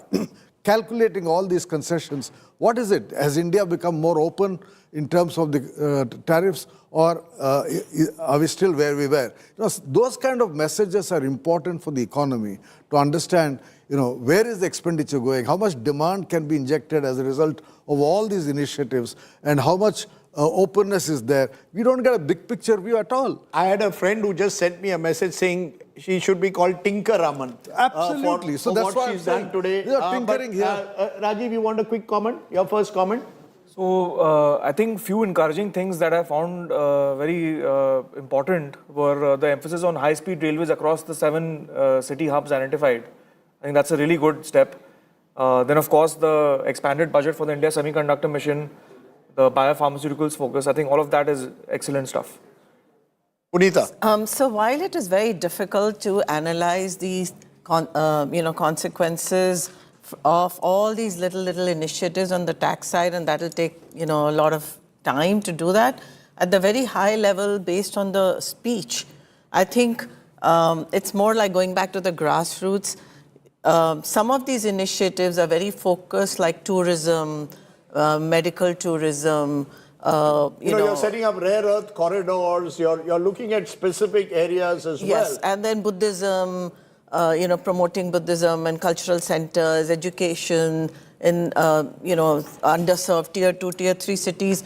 It will help employment, because in these areas, even simple thing like tourism can generate a lot of revenues, a lot of employment, and some countries just live on that. So if we do this properly and do, whether it's medical tourism or regular tourism or cultural tourism, and then along with that, she's also talked about innovation in semiconductors and biopharma and a little bit on AI. So I think all of those She tried to touch all the buttons. And sometimes when you touch, there is one view that you should have been more selective, touch 5 or 6 core areas. But she's tried to touch the whole gamut of areas. But did you notice she didn't touch the defense button, which we were talking about? No, she didn't even talk about it at all. No, absolutely. She sort of stayed away from that. But the sense is the markets have reacted very negatively because of the security transaction tax, which is a minor up, but presumably the markets didn't want any of these taxes to be touched at all. No, this is an expectation story. Basically, they expected that somehow the FIIs will be wooed back, or somehow the LTCG might be changed. Yeah, markets wanted, of course, they didn't want capital gains and STT, and instead we've got an increase in STT, so that was a shock. But I think they've given nothing for FIIs, but they have done something for NRIs. So NRIs have been given a lot of tax incentives. Now, whether NRIs will start coming to India more and doing it, I hope they will. But then, they are stuck with this 120-day limit. They can't even spend more than 120 I don't days recall when last, during the budget itself, the market has slid by 1,000 points. That's a long time since that's happened. Market is also much higher now. But during the budget itself, 1.5% slide. No, we are going back 20 odd years. We are going back 20. No, during the budget, market sliding by 1,000 points, more than 1,000 points, is about 20 years ago. When, if you recall, that was the first budget of the UPA run with the left, and then A.B. Bardhan famously but 20 years ago, the index level was also much lower, right? Sure, but even so, a 1,000-point drop is a substantial drop today, while the budget speech is on. Clearly, the markets had expected that the STT would not be touched. And the fact that it's been touched has led to some kind of confidence lapse. Siddharth Zarabi also will join us in a moment. My colleague Maria Shakil is with us. We'll get reactions both from government and opposition in a moment. Rajiv Gowda is national spokesperson of the Congress. He heads their research cell. Mr. Gowda, you've been a critic of this government. Tell us very honestly, objectively, the best thing about the budget and what you didn't like. I want an honest answer. I only give honest answers, Rajdeep. No, politicians don't. There must be something. First, tell me what's the good thing about the budget.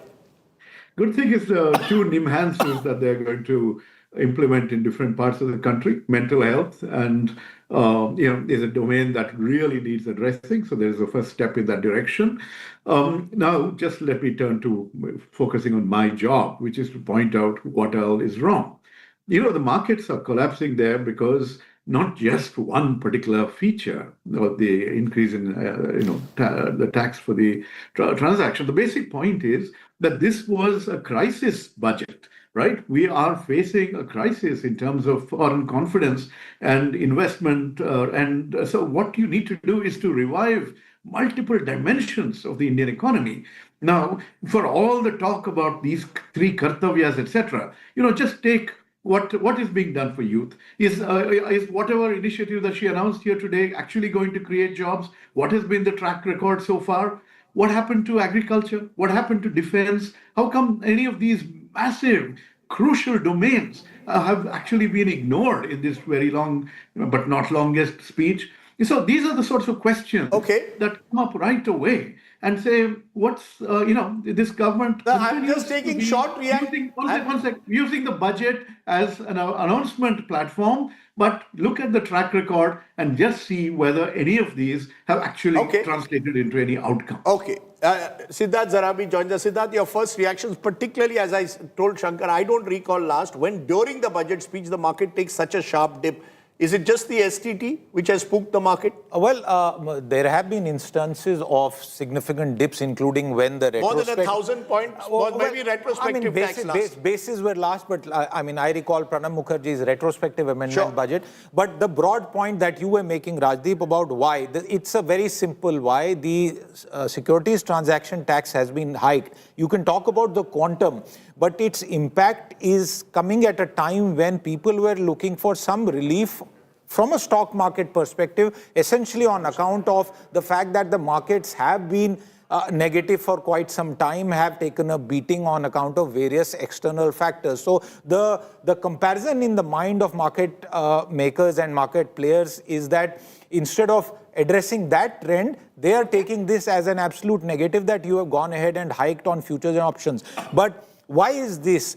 It's very clear on a directional basis, Rajdeep, not now, but for several years, that the government, fiscal authority believes that as far as this aspect of our economy is concerned, there should not be unnecessary speculation. And that is why this strings together. Now, individual packs, for example, if you were to look at the defense pack of stocks, these are taking a hit on account of, again, this build-up of anticipation that there would be an Operation Sindoor impact. And that is why you are seeing the kind of negative, the Sensex down 1.2%, the Nifty down 1.37% as we speak. Okay, let's bring in Rajan Navani now.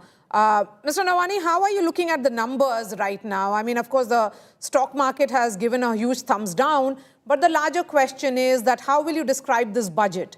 Will you be saying, of course, we did not hear any big bang announcements like we saw in 2025. Is this the budget of consolidation then? Yes, I think exactly that. Budgets normally shape balance sheets for a year, but I think this growth-focused budgets, actually shape a nation's future for decades. And I think this is aligned to the Viksit Bharat 2047 vision of the government, which not only deepens, I think, Bharat's internal economic strength through inclusivity, but at the same time ensuring how India can continue to march on the global stage, leveraging technology, the creative young power that India has. And I think multiple aspects of that in some shape and form have been addressed in the budget. We represent India's pioneering platform in the orange economy. And, this was the first time that has been discussed, which is actually the creative industries in India generating livelihoods, which will not only, come in the time of AI and new technologies, but, shape different aspects as we go ahead. Also, as a board member of the IICT, seeing an additional commitment to creating, 15,000 content centers in schools and in colleges is a big push to get the next generation of livelihood creation, in place, right? A big job of the government is to create jobs. I think we are seeing a big shift due to technology and how jobs will play out in the future. And I think this budget addresses largely that new emerging Bharat young component, not only positioning itself for India, but globally. And now moving really from a content creation to an IP. Yes, many see this as perhaps the government of India still not ready for the big AI leap of faith that we have seen, say, in having been taken by United States or China. India is still to catch up. Is there a sense also from this budget that, yes, as far as data centers are concerned, that is going up, but still a long march for India to catch up with what is what has been achieved by China and US already? Sure. You think of AI, AI has multiple layers, right? I think there are base infrastructure, and I think this budget has clearly said India is going to be a global cloud player, for the world, because that's where the data resides. Giving clarity on tax things until 2047 is, I think, pretty innovative, never heard before in India. So, that was my original point, right? That this budget really talks about a longer term view and also explains, stock markets today look at short term, like what we are saying, higher securities tax and react immediately. But when you think of a long term foundational building base for Indian industry, the Indian economy with the next generation of consumers, the young people who are not only going to consume, but also going to be the world's largest employees, and no country better than India to unlock that potential. So I think if done right, India can ride the journey very well. Let's look at specifically the tax holiday till 2047 for foreign companies that provide cloud services to India, but we'll get some live reactions that are coming in. Let's listen into some of them. Rare earth mineral और capex बढ़ा दिया है इस overall इसको किस तरह देखते हैं एक्सपोर्ट को लेके भी काफ़ी फोकस है एक्सपोर्ट पे फोकस है रेयर अर्थ पे फोकस है कैपेक्स भी 1 लाख करोड़ से बढ़ाया है तो वो भी बड़ा अच्छा है क्योंकि पहले भी अगर आप पहले से देखें तो 11 लाख करोड़ भी बहुत नंबर था अगर आप 4 साल पहले से देखें तो ऑलमोस्ट डबल कर दिया तो इस बार और 10-12% से बढ़ाया है thank you sir how do you look at the Siddharth, tax holiday till 2047 to foreign companies that provide cloud services to India, that work with Indian companies, importantly, is a major boost. Do you see that having a... let me also look at semiconductors, for example. Again, the government is promising and committing to a huge push in semiconductors. So specific sectors which potentially over the next 20 years could drive the economy forward are being looked at on a positive side. Rajdeep, let's take the tax basket, and maybe this was already responded to by our guests here, so allow me repetition. If minus the STT hike that has spooked the markets, and you could also say that in terms of buybacks being brought in under the net, those are fine. If you look at it, there are a lot of specific tax reform measures which take away pain points that exist. On the customs side... Give me an example. Plenty of them. For example, you have a reduced TCS rate under the liberalized remittance scheme. This helps those for education fees, those who are paying, or for medical purposes. You will, you have taken specific measures as far as NRIs are concerned. A new foreign asset disclosure scheme. It's allowing people to pay up in one go and get rid of the fear of a legal overhang. Decriminalization of non-production of books of accounts or certain disclosures.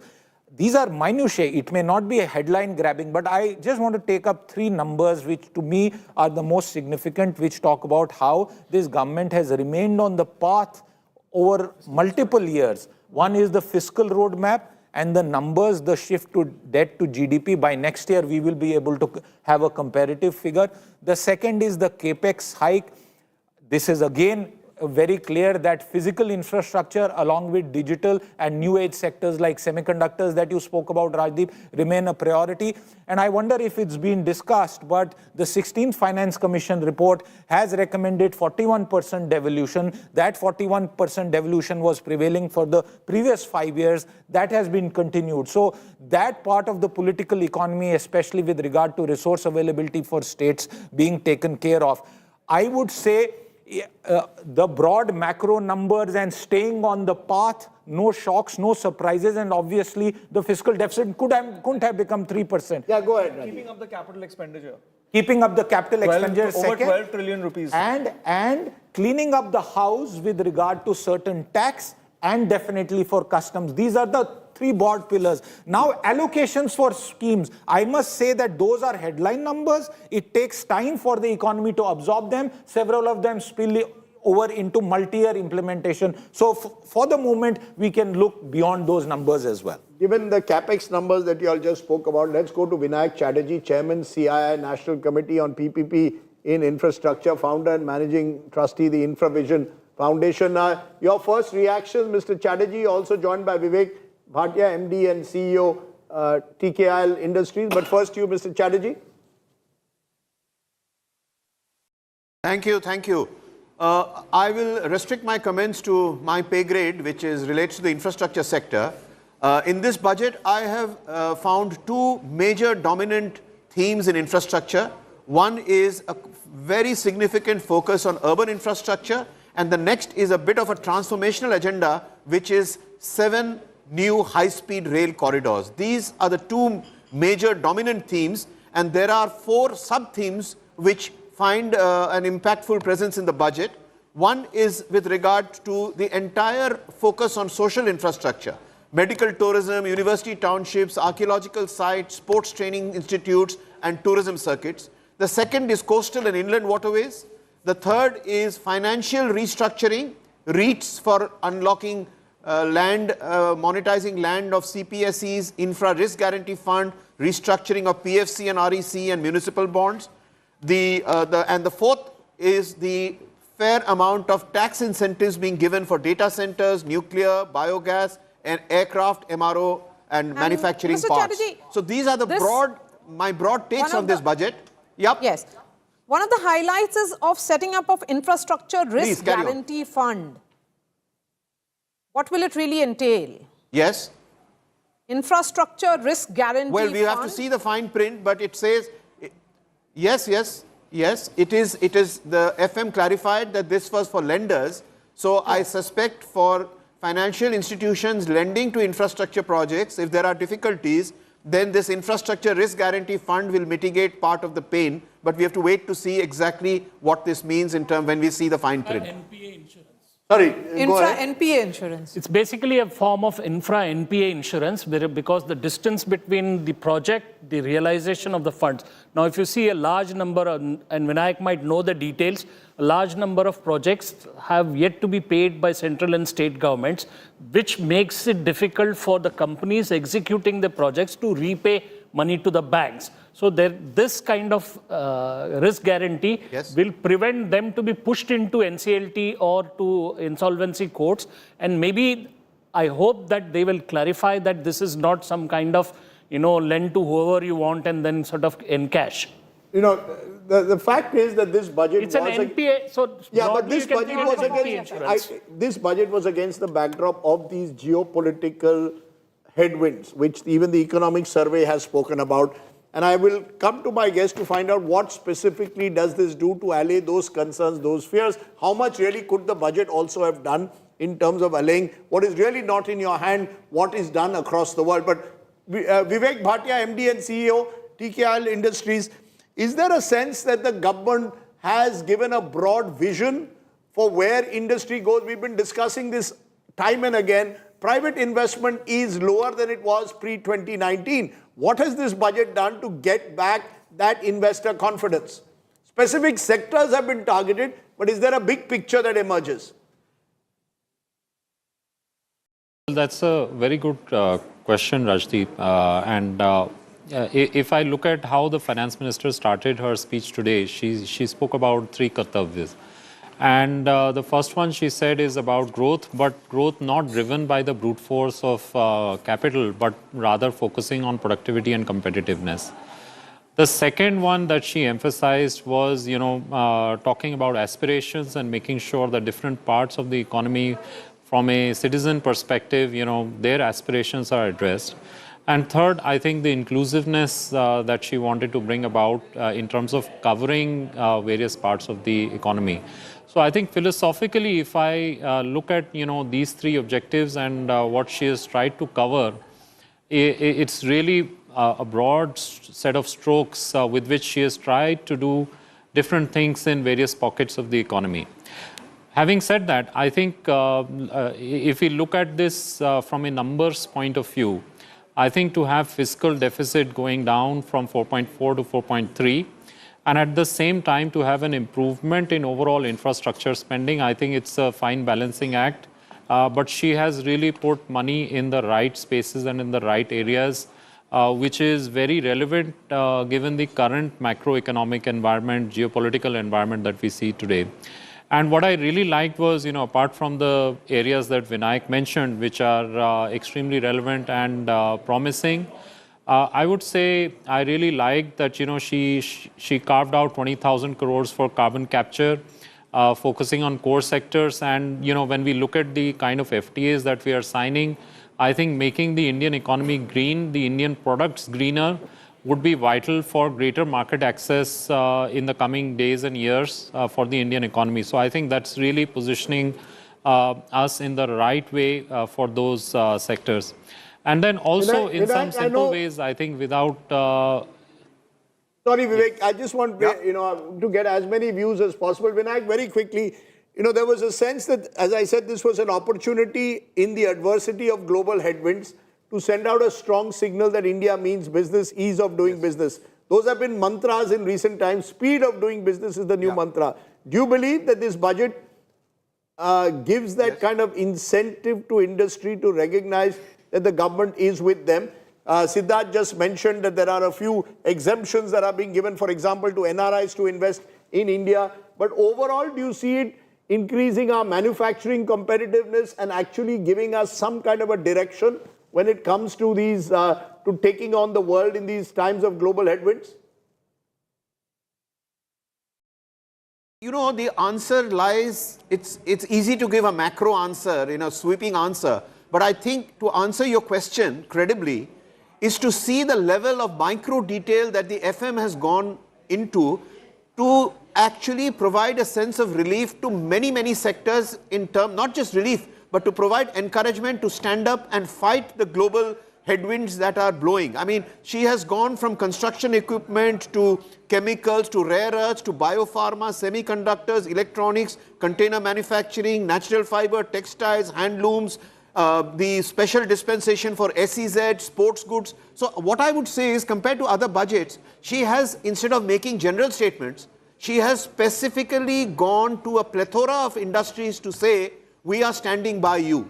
And I think it sends a very strong message because over and above the various tax concessions and incentives. Sure, there are two views of that. Someone here suggested Pranab Mukherjee kind of budget, Tinker Raman. Others are saying Focus Raman. So Dr. Baru, your reaction was there's too much of detailing, micro detailing. Here you've got Vinayak Chatterjee saying actually that's a strength. You're giving specifics for specific industries. No, you can give specific for specific industries. But the purpose of an annual financial statement of the government is to tell the economy what is the extra demand being injected through budgetary initiatives. We talk of a fiscal deficit of 4.3%.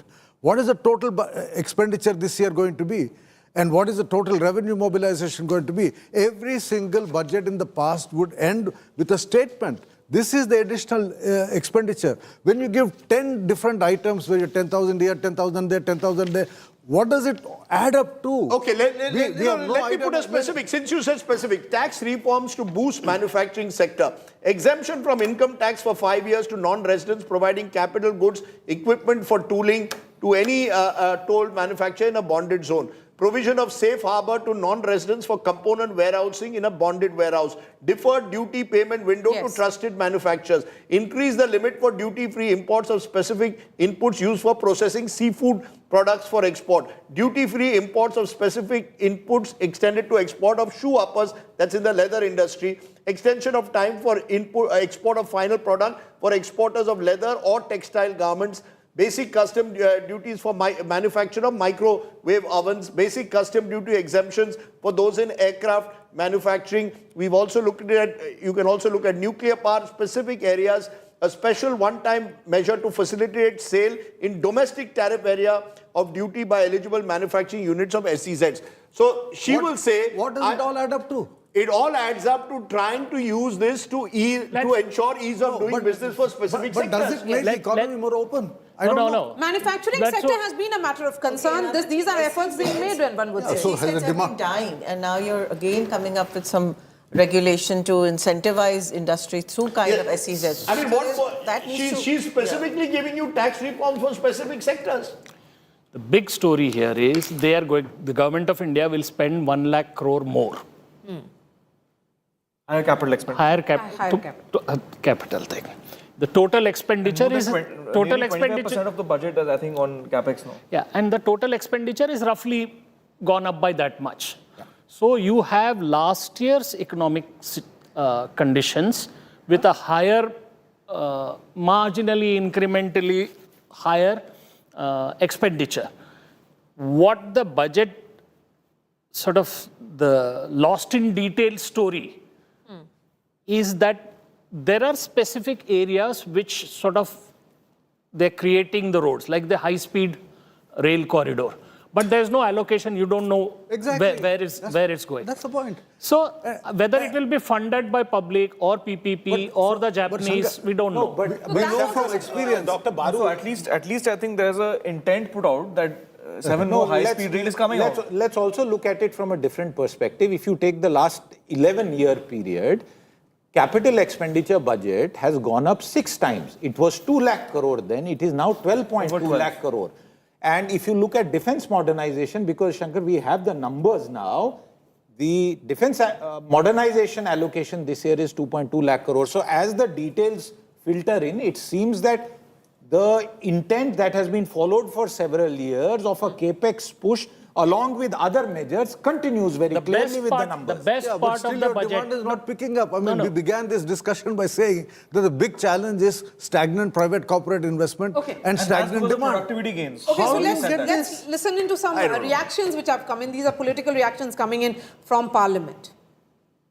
हम जो इंतजार कर रहे थे मेरे केरला में हम कुछ नहीं सुन पाए एक टर्टल ट्रेल के बारे में सुना उसके अलावा और रेयर अर्थ्स मैं भी कुछ समय से कह रहा था लेकिन उसके अलावा केरला के लिए कुछ नहीं सुनाई दिया एक all India institute of medical science 15 साल से इंतजार कर रहे हैं कोई अनाउंसमेंट नहीं था all India institute of Ayurveda की अनाउंसमेंट किया लेकिन नहीं बताया कि कहाँ क्यों नहीं केरला में बताना चाहिए था कोई जामनगर के बारे में कुछ बोला लेकिन केरला के बारे में हम लोग का पहला रिएक्शन सीआई का काफ़ी पॉजिटिव है बजट के बारे में और बजट जो हम लोग की जो इंडस्ट्री की मांग थी वो काफ़ी हद तक पूरी करता है और जो खासकर रिफॉर्म्स में कई सेक्टर्स को फोकस करना MSMEs को फोकस करना सर्विसेज में भी नया फोकस उन्होंने दिया है और हर एक सोसाइटी के हर एक वर्ग को अलग अलग भागों में कर उनके लिए क्या कर रहे हैं वो भी काफ़ी अच्छा था और टैक्स में कई जो चीज़ें थी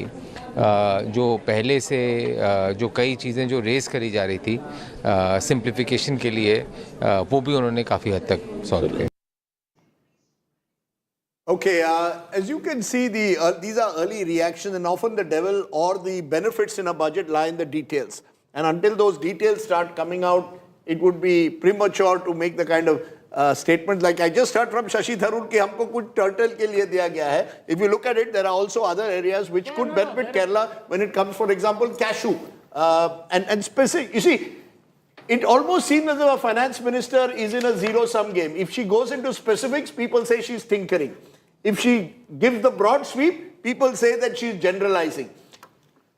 The direction clearly has been given of continuity. Am I correct to use that word, Siddharth? That she has effectively gone on the path of continuity where she's been doing the budgets over. Yes, Punita. So I would say that your question earlier, then have we addressed what is happening geopolitically? Yes. I don't think the budget addresses that directly. What could she have done? Well, first of all, no increase in big defense spending. I mean, given the situation that we face with our neighbors, that's a very geopolitically stressed situation.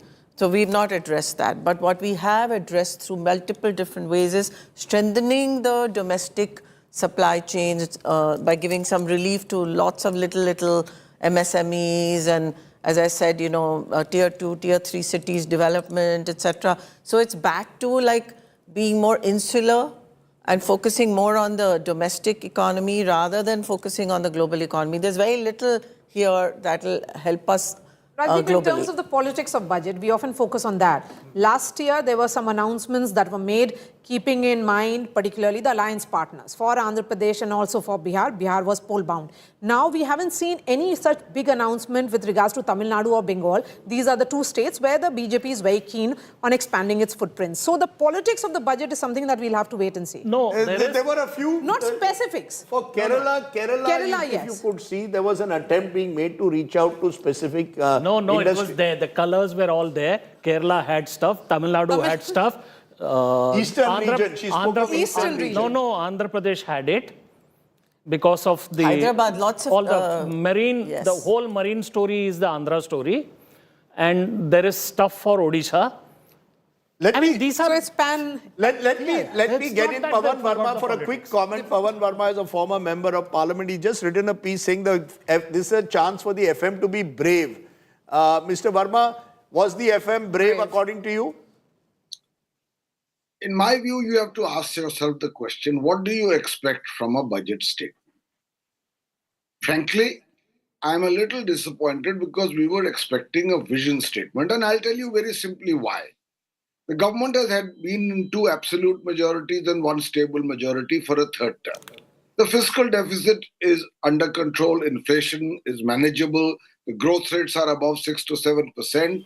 Given that, this was the time I felt that she should have made a major reform budget.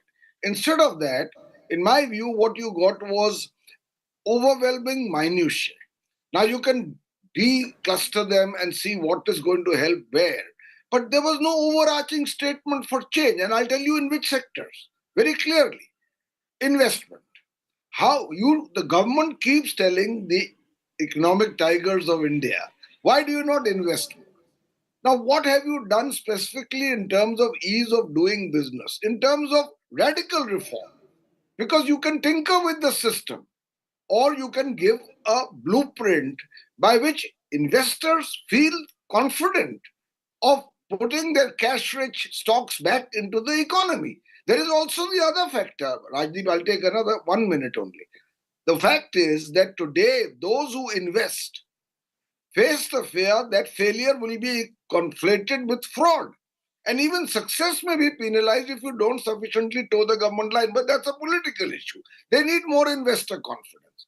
What have you done? For instance, I've just named 4 sectors. These are the elephants in the room, the ghosts in the room. You've got to tackle them. No, she's tried to in some way give industry some relief or tried to assuage their concerns over tax inspector Raj.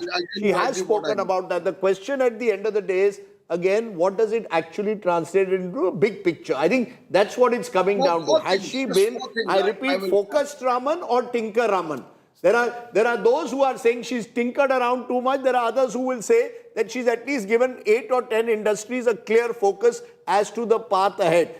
That, in a sense, Mr. Verma, as a quick final comment, seems to be where the debate lies. You wanted to give a vision statement on investor confidence. There are others who are saying that there are specific industries that needed to know that they are part of India's growth story, and she's tried to address that. Seafood is a good example of those who've suffered as a result of US tariffs in recent times. She's tried to address their concerns. Okay, I'll just name 4 sectors where I was expecting, I have great respect for Nirmala ji, that she would come out with decisive economic steps akin to the 1991 budget, because we are placed at the same situation. One was ease of doing business. I felt she could have done much more. The second was, what do you do with the dole economy? Because you've got to move people either to employment or enterprise. You can't continue with the dole economy.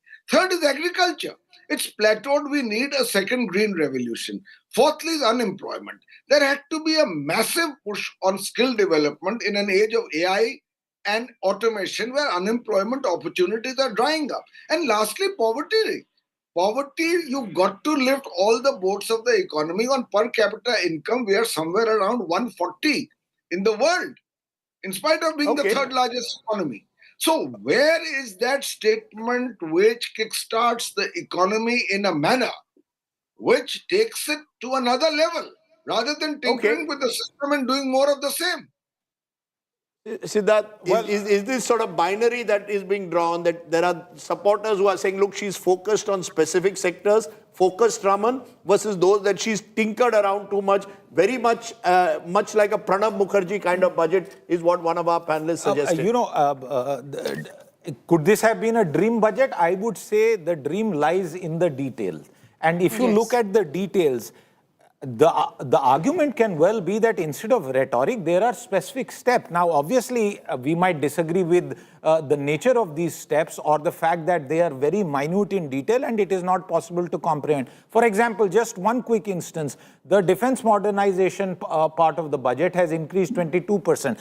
I keep saying that the details, and Rajdeep, you refer to that. Look at it in terms of reforms.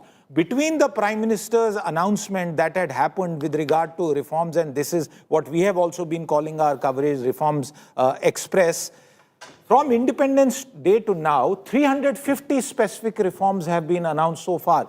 What this also tells me, today's budget also tells me, is that the process of announcing major changes will not be confined to this budget. It will be outside the budget. And it has happened. The 2019 corporate tax rate cut, which was referenced by the finance minister, happened on 17th of September. The flip side is all the more she could have then used this occasion, if the reforms were taking place outside the budget, use this budget to give a clear direction as to this reform express. There is a seven path, kartavya, path that has been expressed. That is the way the government wants to express it. Dr. Baru, this is a strong point that is being made here, that many of the reforms have taken place pre-budget. What more do you expect the budget itself to do now? No, look, I agree. That I don't disagree with what Siddharth has said. The point is this. There are three dimensions to the annual financial statement of the finance minister. One is fiscal, second is policy, and third is this what you call tinkering, sectoral, Now, on fiscal, of course, we know what the fiscal deficit is, we know what the debt GDP ratio is going to be. So there is some stabilization there and we are happy with it. We know that Finance Commission report has been accepted. So that's done. On the tinkering part, yes, in any budget speech, finance ministers have to be seen to be appealing to different constituencies. I have no problem with that. But the third dimension to the speech is to tell me this year, will all these initiatives take the economy from 6.5% rate of growth to 8% rate of growth over the next year? Because if you want to be Viksit Bharat by 2047, you need over the next 20 years an average rate of growth of 8%. Compared to the average rate of growth of 6.5% over the previous 20 years. Okay. Now, how will these initiatives, which are essentially sectoral, we've been told each sector something has been done, but overall, will these budgetary initiatives really push growth forward by 1.5 percentage points over the next year or two? That is a kind of big picture thing a finance minister is expected to say in an annual statement to the parliament. Dr. Baru, quickly, if you are traveling overseas, the TCS has been reduced. Earlier it was 5 and 20%. It is down to 2%. Very good rationalization of a measure that had been taken earlier. So yes, the devil lies in these details. Himanshu Bed, co-chair of FICCI Medical Devices Committee, is joining us. Himanshu, how are you looking at the overall allocation or the message that is coming in for the health sector?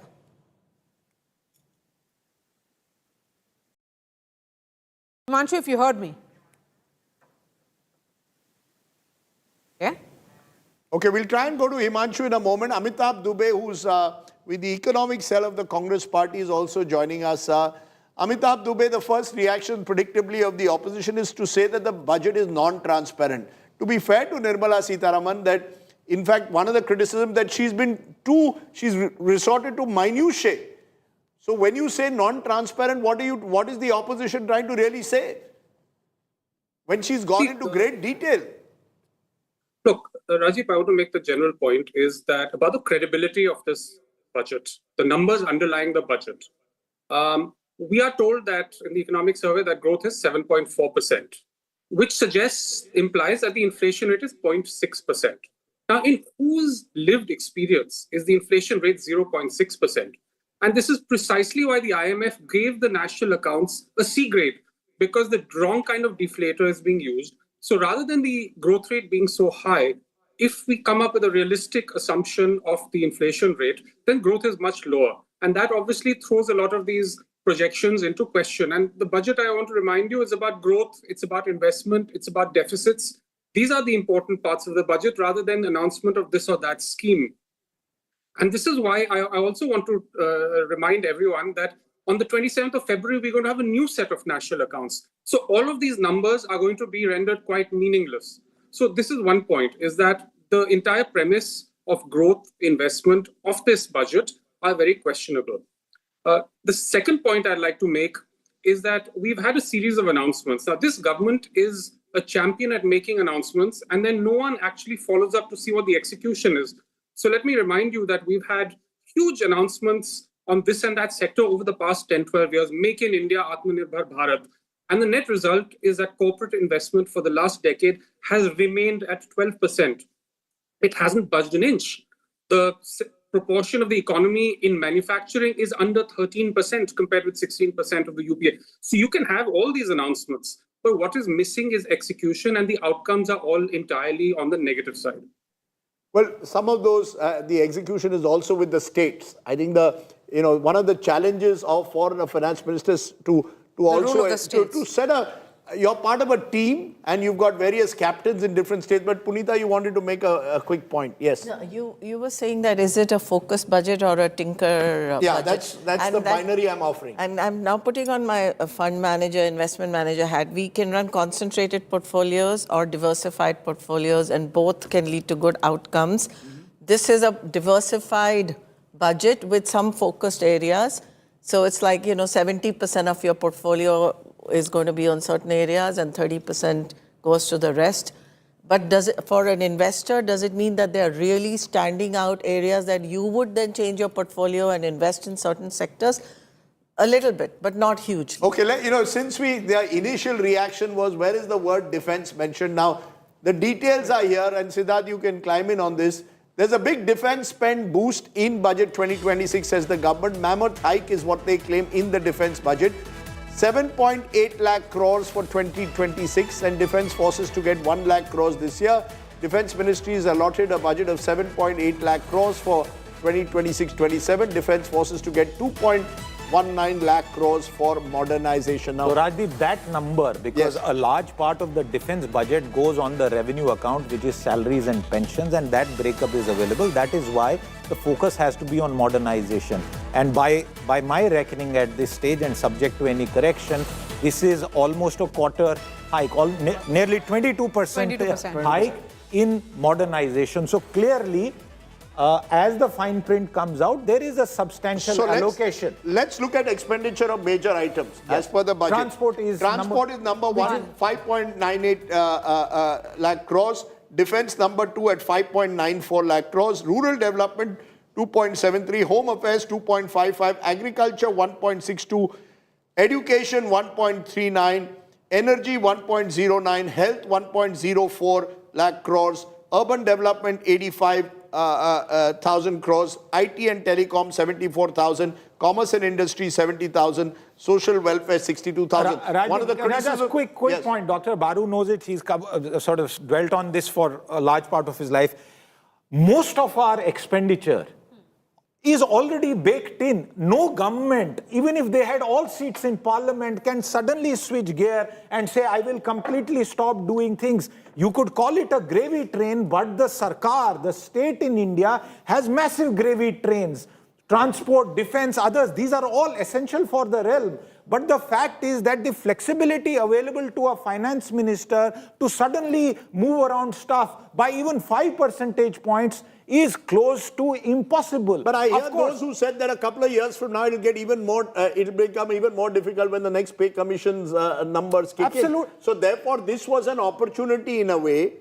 I'm asking you, this was an opportunity in a way for greater rationalization to identify the focused areas more clearly. Has the government done that? Well, or have they, as Punita said, tried to diversify too much?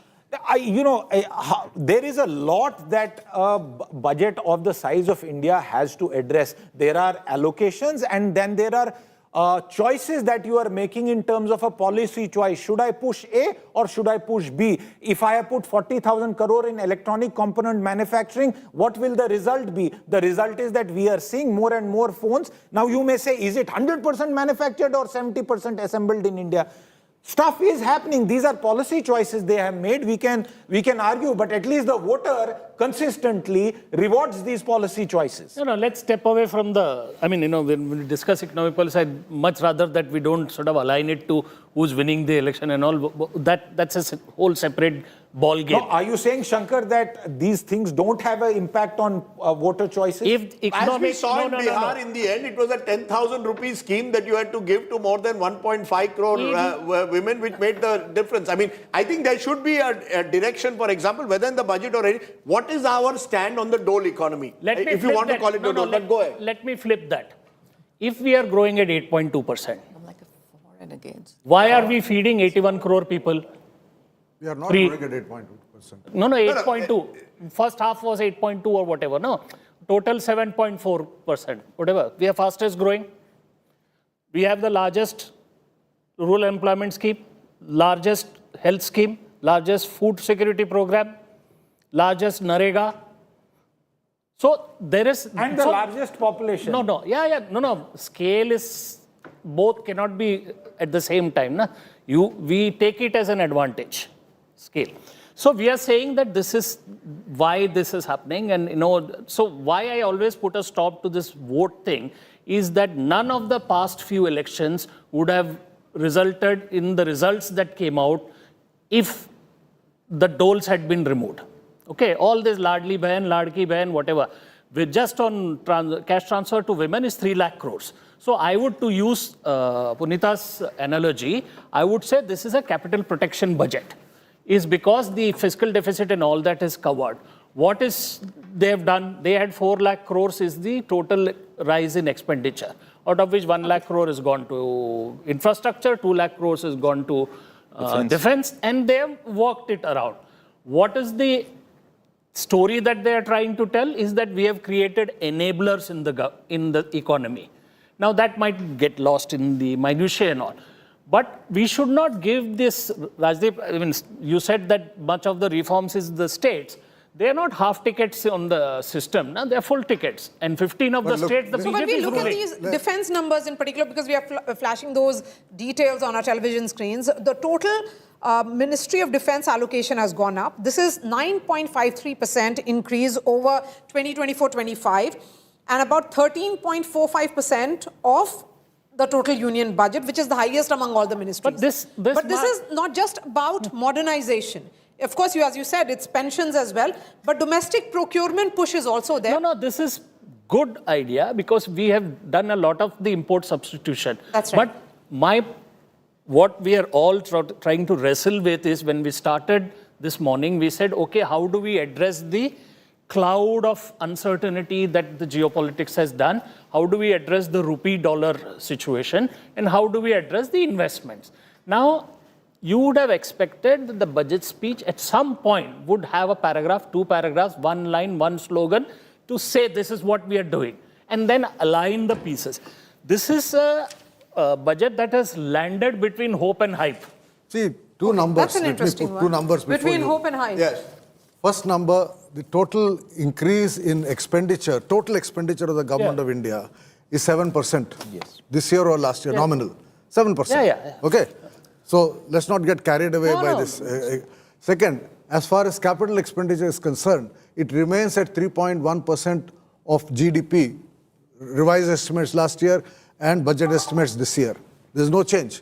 So, the big numbers, there is a certain status quo as far as the big numbers are concerned. On defense, your increased spending, fine. As I told you, after every conflict, there is increased spending. But the issue today that defense companies are waiting to hear from the government is what is your equipment purchase plan, procurement strategy. What will you buy over the next 5 years? Because I will not produce it if you will not give me a guarantee of buying, because you're the only customer. And a budget speech like this that increases defense expenditure by 13%, which is what you have calculated, I have not done the calculation, should at least have said that the government of India is going to have a 5-year plan or a 3-year plan for defense procurement, so that companies know that over the next 3 years, this is what they're going to be buying, and then they make the production plans, which is not in place. That has to be put in place. One more point. But that I think is anyway announced separately. It doesn't have to be part of a budget speech as to what the government is going to buy. Am I right? One of our takeaways is it vaccinates India against Trump tariffs. Does it really do that? Yes, I think it does. It does. How? Because we are focusing on, look, we can't do anything about the tariffs. right now. The negotiations are still kind of, we've hit a stalemate there. But right now, we can do is focus on what our domestic economy can, can be stimulated. And that's what she's done by allocating a lot of resources to lots of different initiatives domestically, and also bringing data centers to India, and allowing foreign companies to then work with domestic companies. So that's a good initiative. The thing that we aren't discussing is that, while the 7.2% GDP number, real GDP number is good, our nominal GDP and the company's earnings, which foreign investors have been seeing for years, they feel India's nominal GDP is not good and the earnings growth isn't good. Now, this budget isn't going to address that. It's not going to address, it's not a growth-oriented budget. It's a long-term, little by little, build the foundations across many, many different areas. So it won't really bring FIIs back in a big rush. And then we've been one of the worst performing markets this year to date. And now we've got this STT. So it isn't going to really, even though it's marginal, it's not what investors were expecting. No, the dollar returns on this economy is poor. Because the rupee has tanked last year, and this doesn't look like it's recovering. So if you take the prism of the dollar returns, it will be different. Rajdeep, on the point of defense acquisition, now we know that there is a Defense Acquisition Council. What can a budget do, frankly? It is also a question of our decades-long manufacturing incapacity in defense that is only now being addressed. There is an incapacity in faster approvals because of the overhang of past decisions. Also, although that has changed, this government has devolved powers with regard to the level of acquisitions that can be done. The third bit is there is an essential dichotomy between what our armed forces want. They are dealing with very cunning, very, very devious adversaries on both fronts, and they want top-of-line equipment. Our own manufacturing capacity sometimes, and this is the most recent comment about the delays in delivery of our indigenous fighter jets.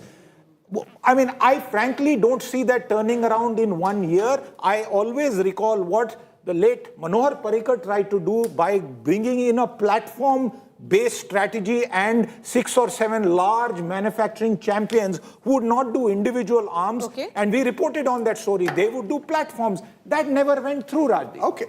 Okay, Chairman of the 15th Finance Commission, that is Dr. N.K. Singh, is joining us live. Mr. Singh, thank you for speaking to us. Your first big takeaway of this budget. Okay, N.K. Singh will join us shortly. Remember, the 16th Finance Commission report headed by Arvind Panagriya comes out later this month, and that will be looked at very closely, particularly in the context of states. Already done today. Already done today is what, are the details out? Yes. In fact, can you tell us more? So see, the 16th Finance Commission report, Rajdeep, continues with 41% allocation, devolution rather, for states as the previous 5 years. So what does that broadly mean? Number one, it does not cut back any state at the gross level. Number two, if you look at the choice that is being made at 41%, the Finance Commission and the government saying that we have accepted it. In fact, that was the one-line item that the Finance Minister spoke about before she began her speech. Yes, it clearly means that as far as the resource availability to states is concerned, that continues down a path that has been followed for years. So, Rajdeep, very quickly, I think we should look at this budget as a defense at the ramparts. They are not going out to capture new territory, but they are making sure that whatever is existing, not even a square inch is ceded. Okay, N.K. Singh, as Maria just said, joins us. Someone who's tracked several budgets, was part of Manmohan Singh's team as one time and has also been part of Prime Minister Modi's economic think tank. Appreciate you joining us there. Also part of Chidambaram's dream budget. That's right. Yes. So he's crisscrossed. That's why I said from Manmohan Singh to Narendra Modi via Chidambaram is the way we'll put it. But Mr. N.K. Singh, your first reactions to this budget. There are those who believe that Nirmala Sitharaman has gone too much into micro-detailing and tinkering. There are others who are saying it's very focused and provides us some kind of a insulation in a Trump-driven world. So I would say I have three comments, Rajdeep, and thank you for allowing me to share these views in this prestigious channel being anchored by you, which I have had the privilege of being part of much earlier for many, many years. I have three broad comments to make. First, I would say that the finance minister has been credible, she has been sagacious, and she has been responsible. Why? First and foremost, we all know that given the fact of great global uncertainties, given the fact that, as the economic survey has pointed out, there are currency issues facing every central banker, if she had not adhered to the path of fiscal consolidation, the overall macroeconomic framework would have seen rather serious adverse consequences. Notwithstanding expenditure pressures, I was listening to the debate on defense and in other areas, she has continued with a very high focus on infrastructure investment of now reaching over 11 lakh crores. She has continued with this in tandem with the fiscal consolidation roadmap. This year, not only will she get to 4.4, but next year the audacious one of 4.3. Debt has gone down this year, well on track to achieve the 50% debt to GDP by the terminal date of 2031. So in that sense, the overall is very, very responsible and very credible. My third important point is that yes, there has been, and I would say very legitimately so, the sectoral kinds of issues which must occupy the center space, because she's riding on the back of what is being called the Reform Express, which India has seen in 2025. That's why we have been able to not only withstand the kinds of global exogenous uncertainties and pressures, including from the United States, but in fact we are in a position, Rajdeep, I don't know if you have noticed that the economic survey has bumped up India's long-term trajectory of 6.5% in real terms to 7%. Of course, I don't want at this stage to go into the granularity of nominal versus Maria has a question. Go ahead, Maria. Mr. Singh, real, this is with regards to go ahead. 8,000 crore, which came in Times of India today, about 8,000 crore allocated for new urban cities, and that has not been utilized. So when we look at the budget allocation, that will also be the concern. So I think that, Maria, you have pointed out the fact that, yes, as chairman of the 15th Finance Commission, we had given a recommendation which was accepted by government to allocate 8,000 crores for incubation of new cities, which has not been utilized with only 2 months remaining. But she has instead unveiled far deeper reforms on urban rejuvenation and really creating urban clusters which are very credible. And I think that whereas this could have been done in addition to that 8,000 crore, be that as it may, as we look forward, the renewed emphasis on rejuvenating and creating new urban clusters, not only urban clusters as a growth multiplier, but urban clusters in terms of its large contribution to GDP and, dare say, to employment. You know, the challenge with urban clusters, urban governance, and we mentioned that this was one of the major challenges India faces going ahead. The question is whether those smart city, we've seen the smart city project among those projects which has had mixed results. The smart city project was a smart idea and a dumb policy. For 10 years, they just did incremental stuff. Last to last year budget, they had 1 lakh crore for urban challenges.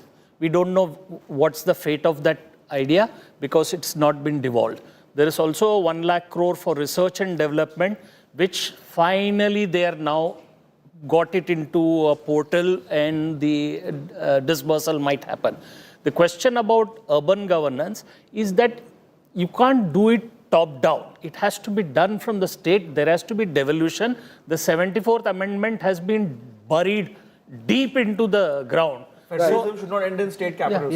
Okay, let me bring in Himanshu Baid, co-chair FICCI Medical Services Devices Committee, Managing Director, Poly Medicure, because one of the areas this budget did focus is medical tourism, pharma. The fact is that there has been a genuine attempt, particularly with medical tourism, to give it boosts with various benefits being provided. Your first reactions to that? Do you believe specific sectors will benefit more than necessarily the entire economy? These will be specific wagons that will move ahead. Thank you, Rajdeep. I think, first time we have seen some detailing on the healthcare sector, especially for future economic growth. And especially this Bio-pharma Shakti mission for 10,000 crore allocation, expansion of NIPERS, stronger CDSCO, especially to accelerate innovation, approvals, global competitiveness. I think all these were called out.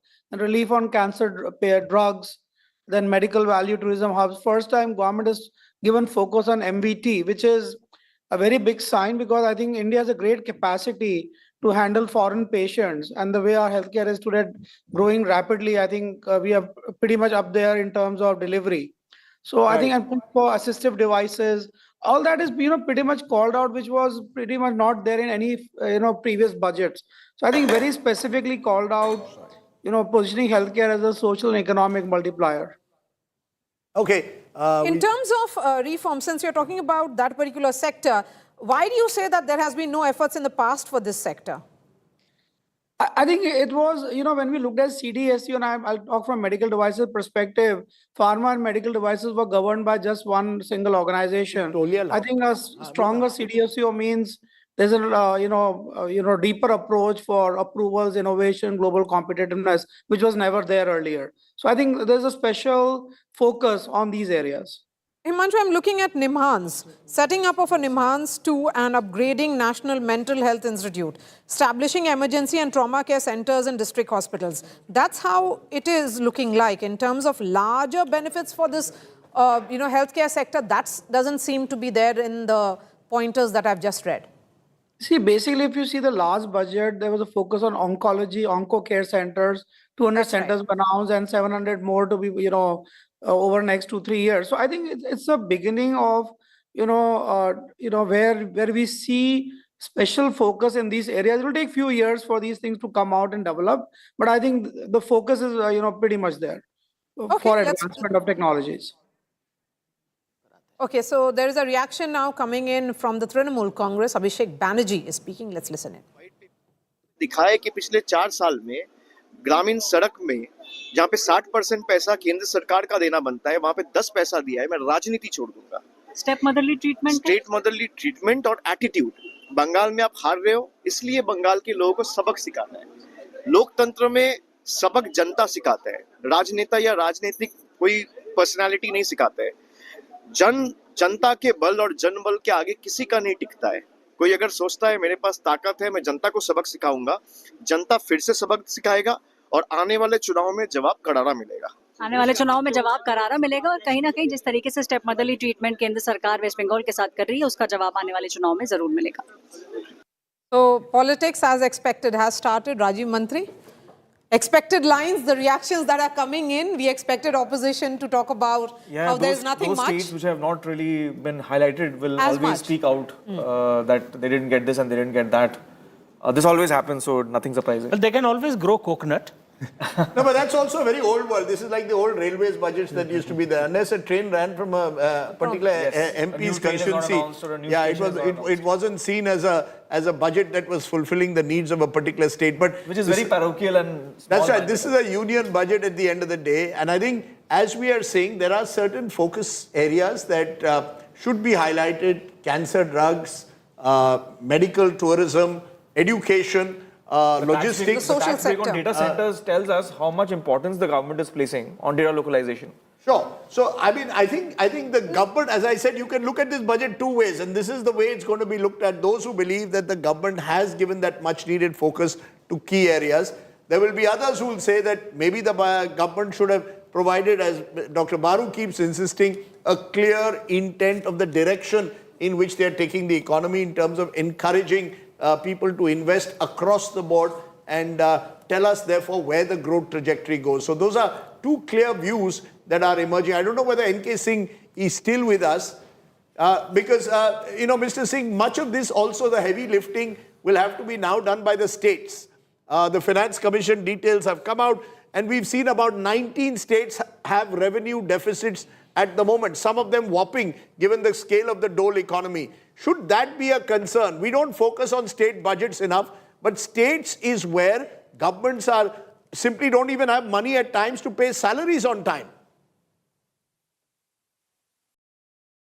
I totally agree with you, Rajdeep.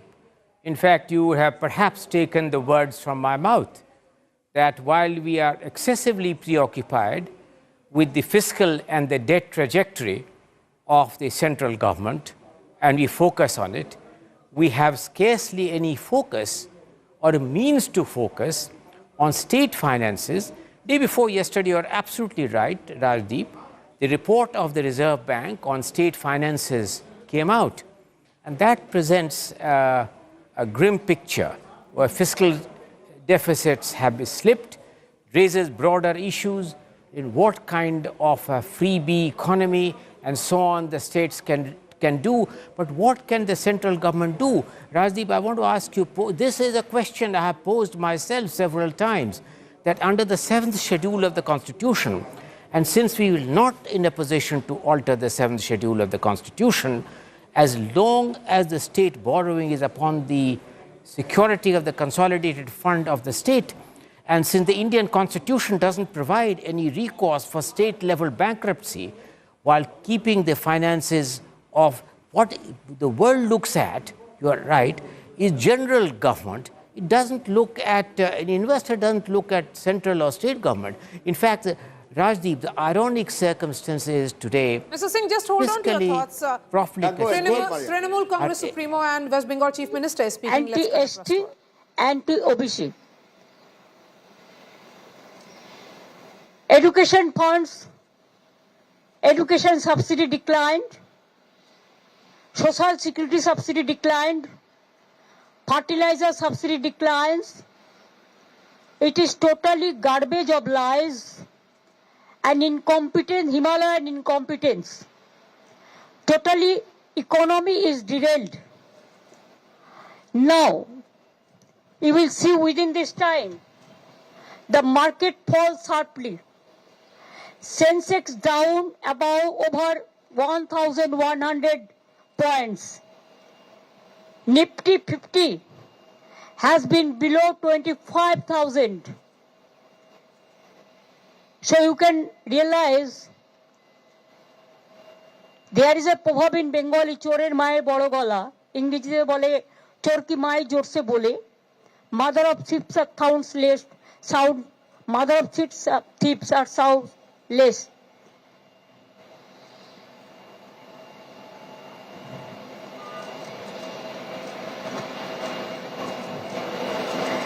Now, for Bengal, what they have given? Nothing. Talking big. Kichu dayni. One of the challenges, of course, has been this notion of cooperative federalism. Mr. Modi himself has been a chief minister, and when he came to power, the Planning Commission was removed, Niti Aayog was brought in, and their belief was that this would, in a way, so was the hope, actually bring center and state closer together. As we see, even though the BJP dominates several, of course, of the states, the opposition chief ministers versus the Modi government has become a source of immense friction. And you can't, in the times in which we live, it's one thing dealing with Donald Trump outside. But when you're dealing with sort of internal tussles all the time, it makes life difficult. Opposition-ruled states insist that they are being discriminated against time and again. Rajdeep, let's take that question to Mr. Singh. Yes. Mr. Singh, if you can hear us, sir, at 41%, which is the same as the share to the states, as you had recommended, are you okay with that? Was there scope to raise it further? Is this enough? Let me put it this way to you, Rajdeep. Please go back in time and see the trajectory of this devolution. During the time of up to the time of Dr. Vijay Lakshman Kelkar, who headed the 13th Finance Commission, the devolution to the states was in the region of about 31%. This was itself an incremental increase over what Chakravarti Rangarajan had given in the 13th Finance Commission. Kelkar kept it in the region of about 30-31. Then the 14th Finance Commission under Dr. Vedugopal Reddy, for the first time, gave 42%. It was a very, very sharp escalation of 42%. And the explanation given by Dr. Reddy at that time was he expected that all these centrally sponsored schemes and central sector schemes would be very, very greatly rationalized. When it came to my commission, I made 42 into 41 because by then the state of Jammu and Kashmir had really become a union territory, and therefore it was more sensible to increase the grant component of the Home Ministry from which the state of J&K would I'm going to have stop gone. you again, sir. We just want to listen to the Minister Ashwini Vaishnav giving a government reaction. Sorry. Manufacturing पे बहुत बड़ा focus दिया गया है. Electronics manufacturing हो, semiconductor manufacturing हो और IT services के लिए बहुत एक सिग्निफिकेंट सिंप्लीफिकेशन किया गया है. सेफ हार्बर और फास्ट ट्रैक एपीए के प्रोविजंस लाके आने वाले समय में डेटा सेंटर्स बहुत बड़ी एक ताकत बनेंगे देश की, जिससे कि दुनिया भर को नई सर्विसेज और भारत के लिए नए एम्प्लॉयमेंट और एंटरप्रेन्योरशिप के नए रास्ते खुलेंगे. तो डेटा सेंटर्स पे जो टैक्स हॉलिडे दिया, इसके लिए मैं माननीय प्रधानमंत्री जी को और माननीय वित्त मंत्री जी को धन्यवाद देना चाहूँगा. साथ ही साथ ऑरेंज इकोनॉमी जो हमारी क्रिएटर्स इकोनॉमी है, इसमें 20 लाख एम्प्लॉयमेंट नए बनाने के लिए क्रिएटर्स इकोनॉमी में आईआईसीटी मुंबई के साथ मिलकर 15,000 स्कूल और 500 कॉलेजेस में क्रिएटर्स लैब बनाने के लिए बजट में प्रोविजन किया गया है. और साथ ही साथ रेलवे के लिए 7 नए हाई स्पीड कॉरिडोर्स, चेन्नई से बेंगलुरु, चेन्नई से हैदराबाद, बेंगलुरु से हैदराबाद, मुंबई से पुणे, पुणे से हैदराबाद, दिल्ली से वाराणसी और वाराणसी से सिलीगुड़ी. एक तरीके से साउथ इंडिया में सदर्न ट्रायंगल बनेगा, चेन्नई, बेंगलुरु, हैदराबाद का हाई स्पीड रेलवे का, बुलेट ट्रेन का. वैसे ही दिल्ली, वाराणसी, सिलीगुड़ी का एक नया हाई स्पीड कॉरिडोर बनेगा और साउथ वेस्ट को साउथ से जोड़ने वाला मुंबई से पुणे, पुणे से हैदराबाद का एक बहुत बड़ा मेजर कॉरिडोर बनेगा. साथ ही साथ आज बजट में एक नए डेडिकेटेड फ्रेट कॉरिडोर जो कि बंगाल में दांकुनी, वहाँ से गुजरात में सूरत, इसको जोड़ने वाला, ईस्ट को वेस्ट के साथ जोड़ने वाला नया डीएफसी भी सैंक्शन हुआ है. मैं इस बजट के लिए जो कि युवा शक्ति से प्रेरित है, जो कि विकसित भारत की एक मजबूत नींव बनाता है, जो कि समाज के हर वर्ग के लिए और देश के हर क्षेत्र के लिए विकास का एक नया माध्यम बना है, इसके लिए मैं माननीय प्रधानमंत्री जी, माननीय वित्त मंत्री जी का अभिनंदन करता हूँ. बजट में कितना लोकेशन किया गया? Statement from Ashwini Vaishnav there, the Information and Broadcasting and IT and Railways Minister of the country. Just to take that point forward that we were discussing about state finances, about the need for states also to pull their weight. One of the concerns has been this huge South-North divide, or the South-West versus the North and East divide.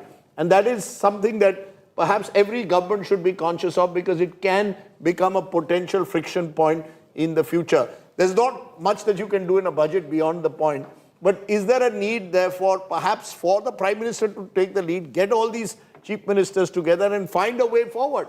Rather than you said a top-down approach doesn't work, for example, for urban governance. No, but chief ministers who complain about these kind of inequalities or the problem with the distribution should also look at their own states. In Bihar, no, that's fair enough. Shevhar has a per capita income of 19,000. Patna has 1 lakh, and then national, and both of them are below the national average.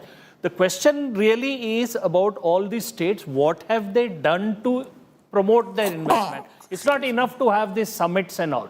Why not? Can I give you numbers? Sorry. West Bengal only spent 24.4% of its budget, its own state budget's capex during the year. Chhattisgarh 27%, Tripura 22%, Meghalaya 30%. Do you know which was the best state? 117% of budget? Telangana. See, let me make two smaller points, state also. Perhaps helps. Yes, go ahead. One is that the National Development Council as an institution was wound up in 2014 along with the Planning Commission. There is no institutional framework today for the center and the states to work together. This nobody writes about it, nobody comments about it. But the fact is that this federal structure which was created has been weakened.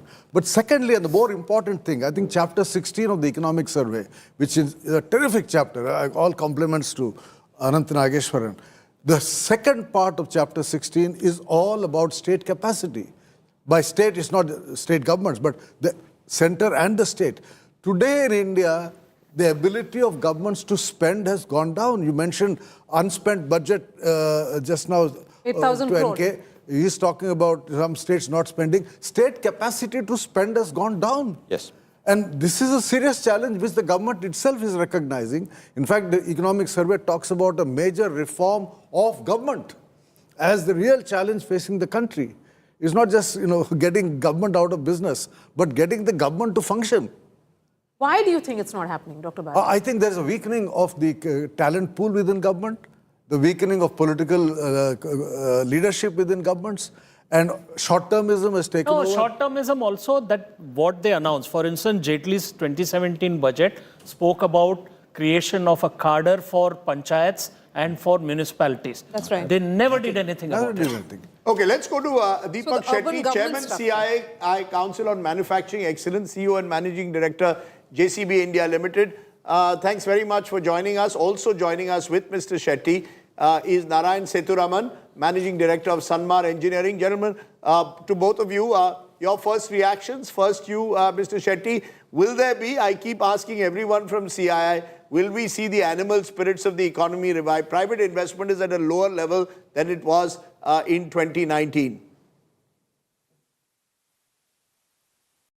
Yeah, absolutely. And I just want to give you two reasons why. First of all, last few years we have seen the continuous focus on infrastructure development and the growth which has taken place thanks to it in the industry. I represent the construction equipment industry, which has improved by around 20% year on year last few years. One of the biggest challenge we were facing was in spite of being the third largest market in the world, we are importing a lot of components, a lot of machines from outside the country. We have been requesting the Honorable Finance Minister last few years, and we are very pleased and we really want to thank her for announcing the PLI scheme for production of critical components for the construction equipment industry.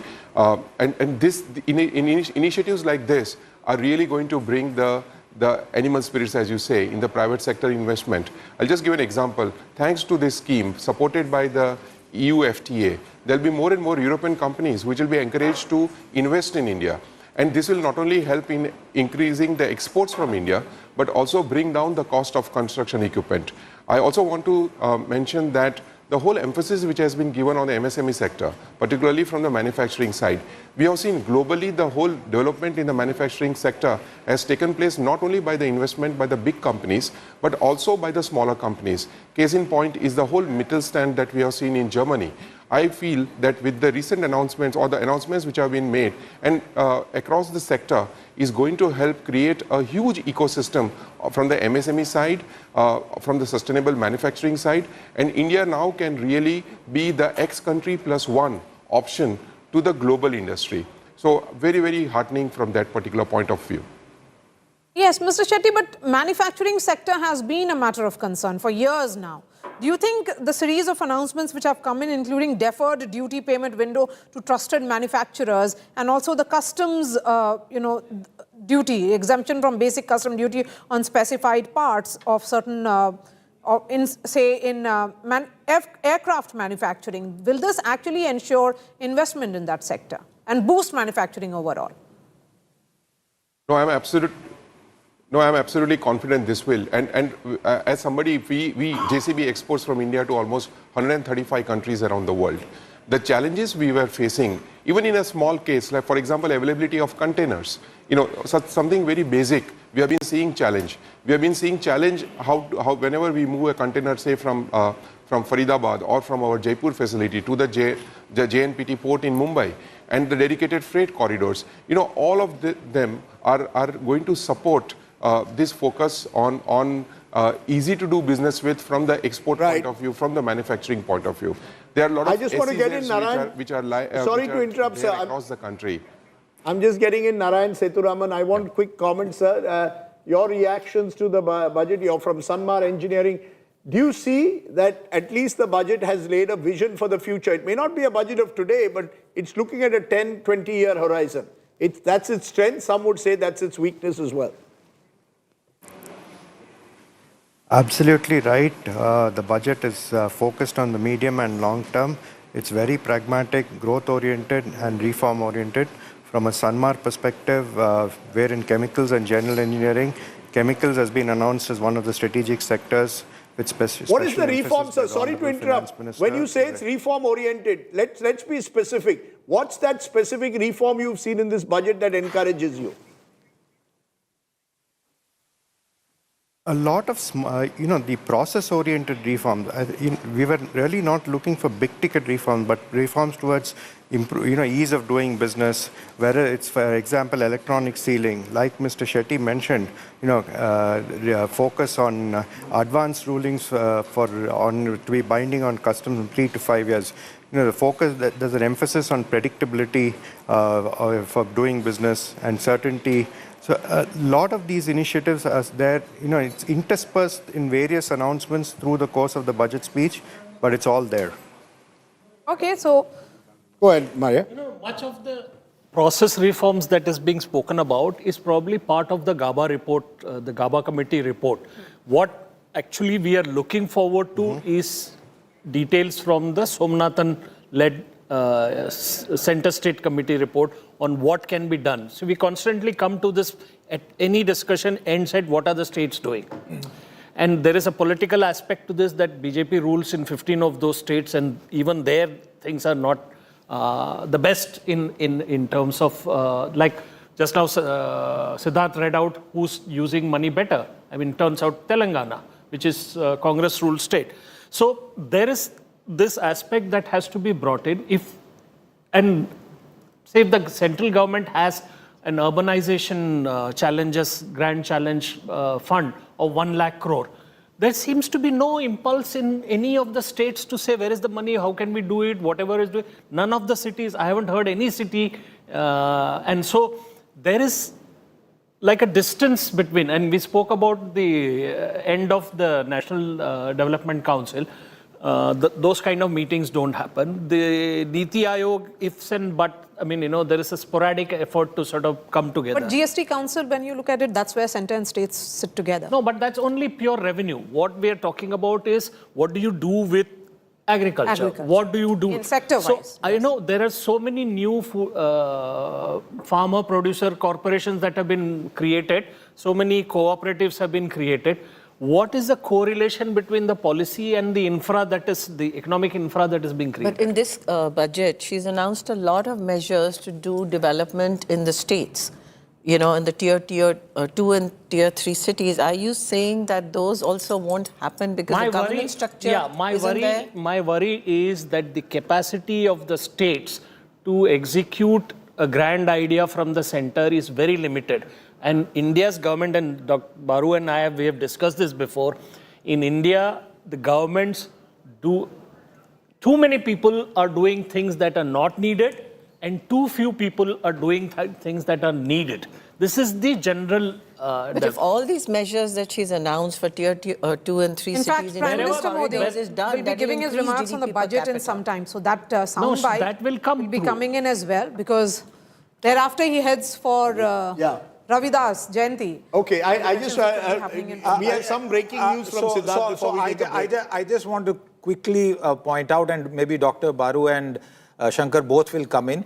The 15th Finance Commission, in contrast to the previous one, the 16th one, has increased the weight for population from 15% to 17.5%. It has also parallelly reduced the demographic performance aspect from 12.5 to 10%. So Rajdeep, there is more minutiae, but this is going to, in some ways, lead to a debate, because the more people you have, the higher the devolution percentage will be. Shankar, you want to... So this is the heart of the North-South divide. This is the heart of what Siddharamaiah and others have been saying. Reactions as the fine print sinks in. Siddharth, you use the wrong word.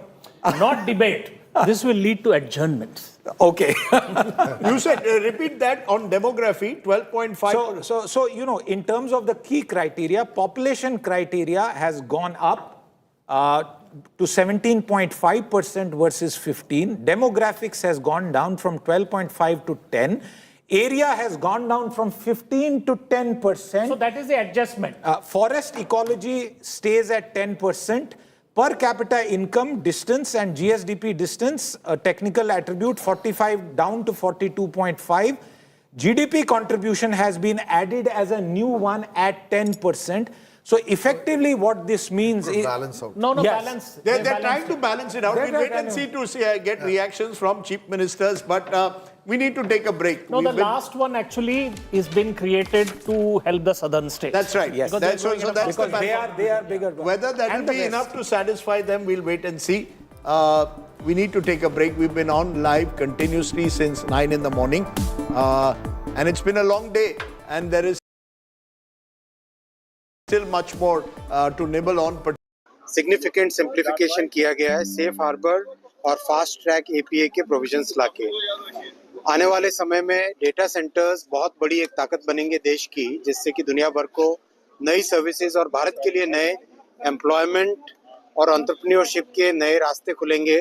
तो data centres पे जो tax holiday दिया, इसके लिए मैं माननीय प्रधानमंत्री जी को और माननीय वित्त मंत्री जी को धन्यवाद देना चाहूँगा।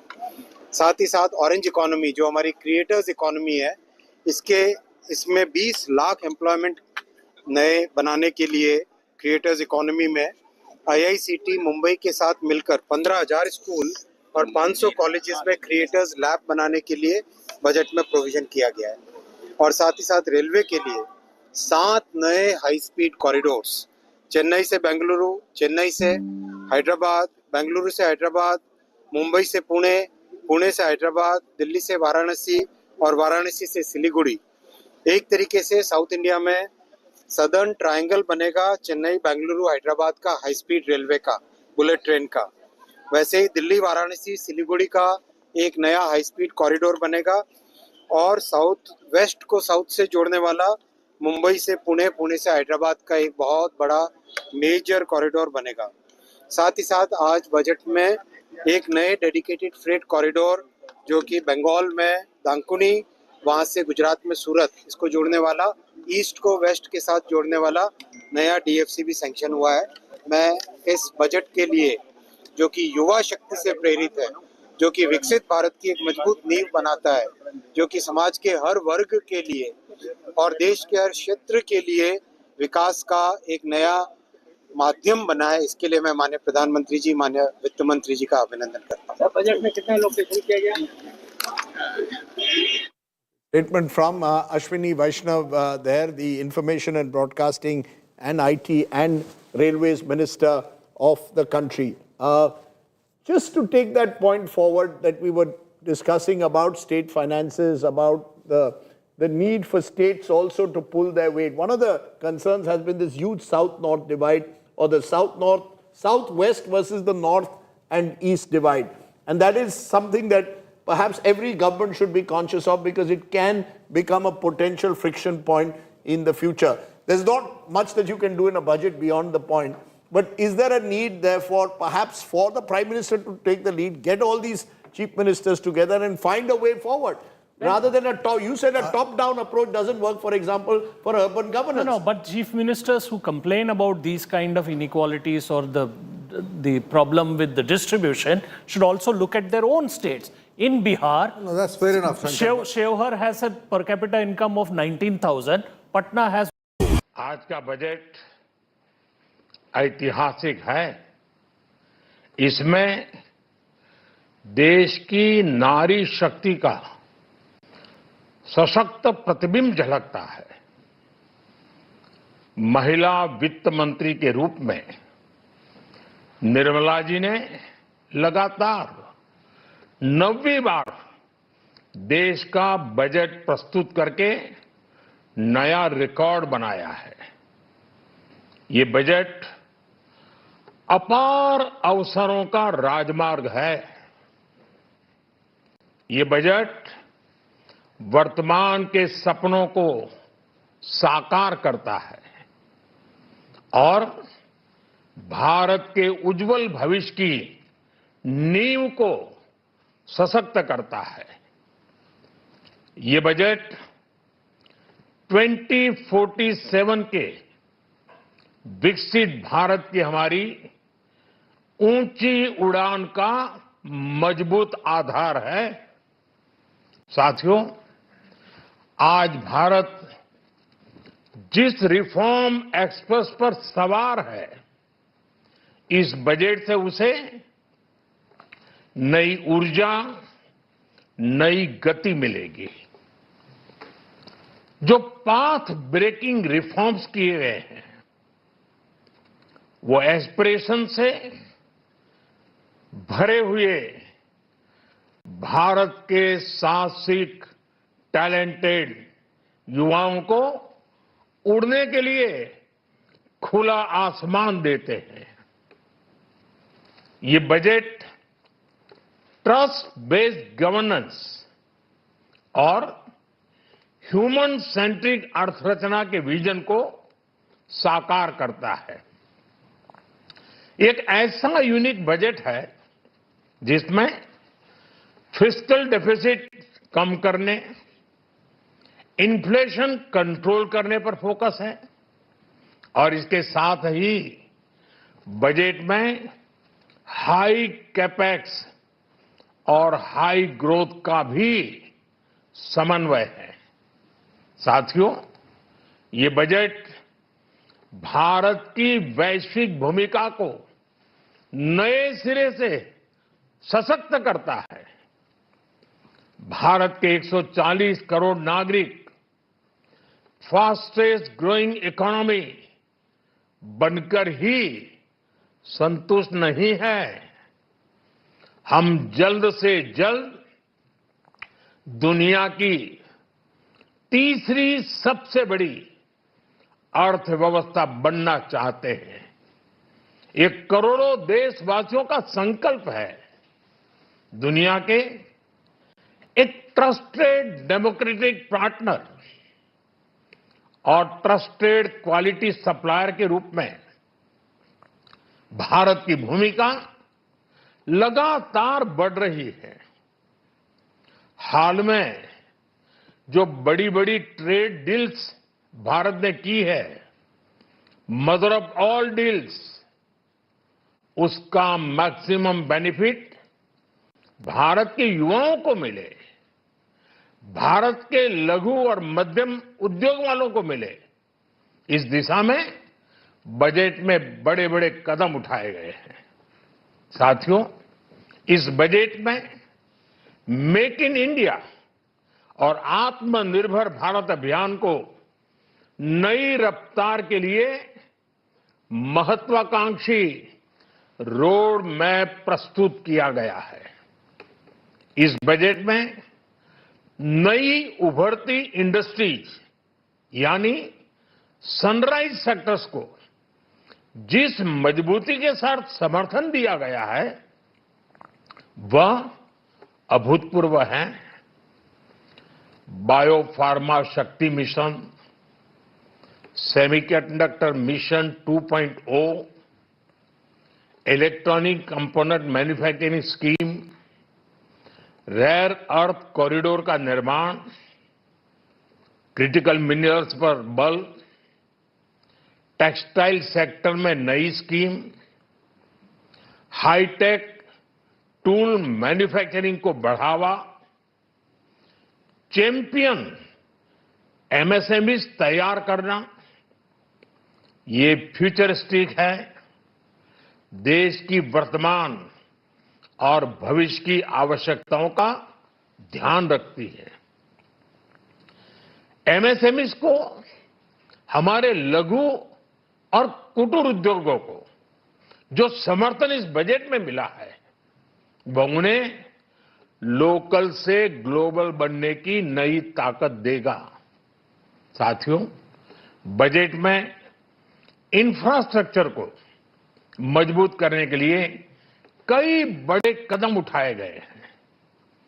डेडिकेटेड फ्रेट कॉरिडोर, देश भर में वाटरवेज का विस्तार, high speed rail corridor, tier 2 और टियर 3 शहरों के विकास पर विशेष ध्यान और शहरों को मजबूत आर्थिक आधार देने के लिए म्यूनिसिपल बॉन्ड्स को बढ़ावा। ये सारे कदम विकसित भारत की यात्रा की गति को और तेज करेंगे। साथियों, किसी भी देश की सबसे बड़ी पूंजी उसके नागरिक होते हैं। बीते वर्षों में हमारी सरकार ने देश के नागरिकों के सामर्थ्य को बढ़ाने पर अभूतपूर्व निवेश किया है। हमारा प्रयास स्किल, स्केल और सस्टेनेबिलिटी को निरंतर बल देने का रहा है।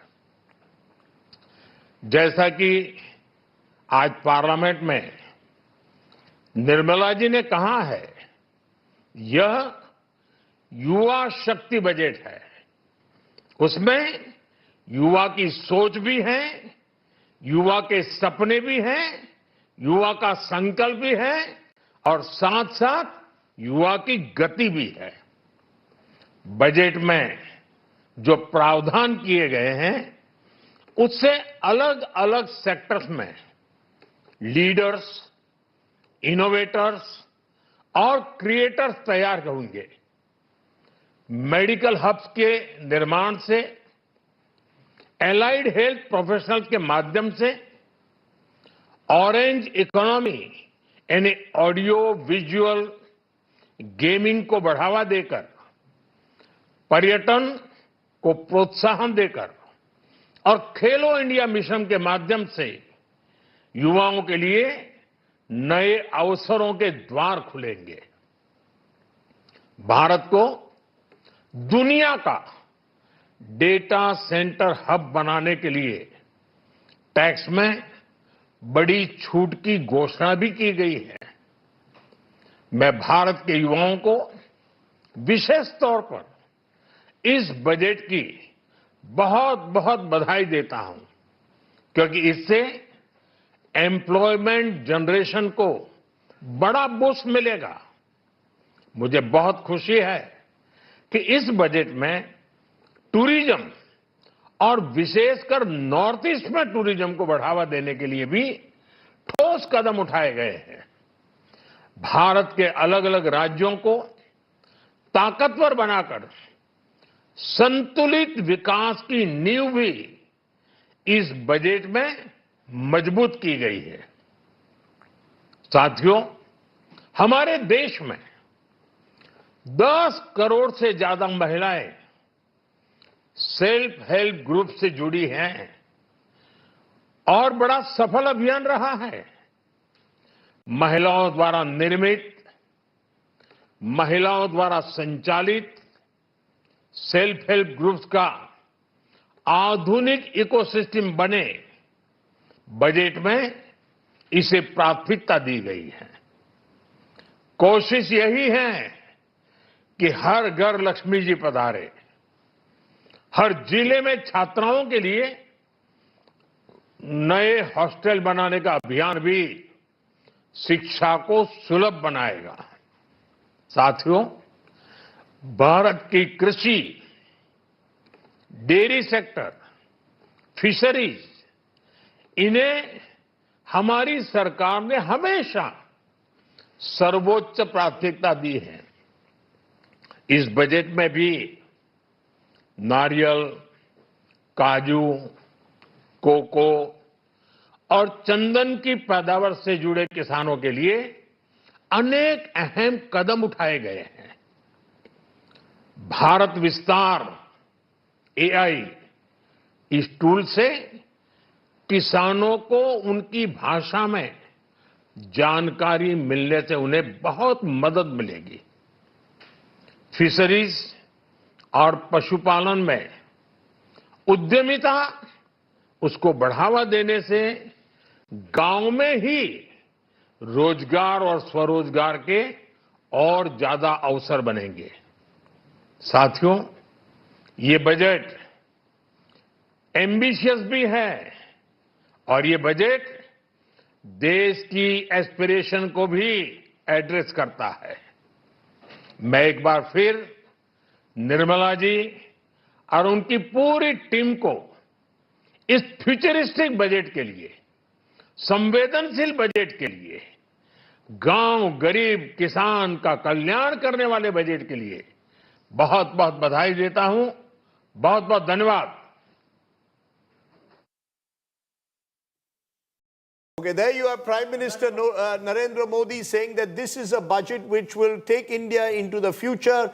The idea of a Atmanirbhar Bharat, a Viksit Bharat, underlines the budget's intent, and the Prime Minister expressing confidence that the budget in a way will boost the orange economy, as he calls it, and take India forward. So the Prime Minister making his intervention on the union budget, saying that it will be employment oriented, it will enhance specific sectors, for example, tourism, and that this budget therefore moves in the right direction. Coconut, sandalwood farmers, among others, to benefit. My colleague Abha Bakaya is joining us now.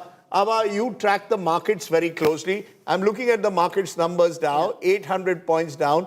The markets clearly have been completely spooked, presumably, by this higher security transaction tax. Is that alone, or is there something more to it? It's both the STT and the buyback change that's come in, with now buyback being seen as capital gains, which is not entirely negative, but the markets are primarily reacting to the STT more than the buyback, but definitely both of these came as a bit of a shock.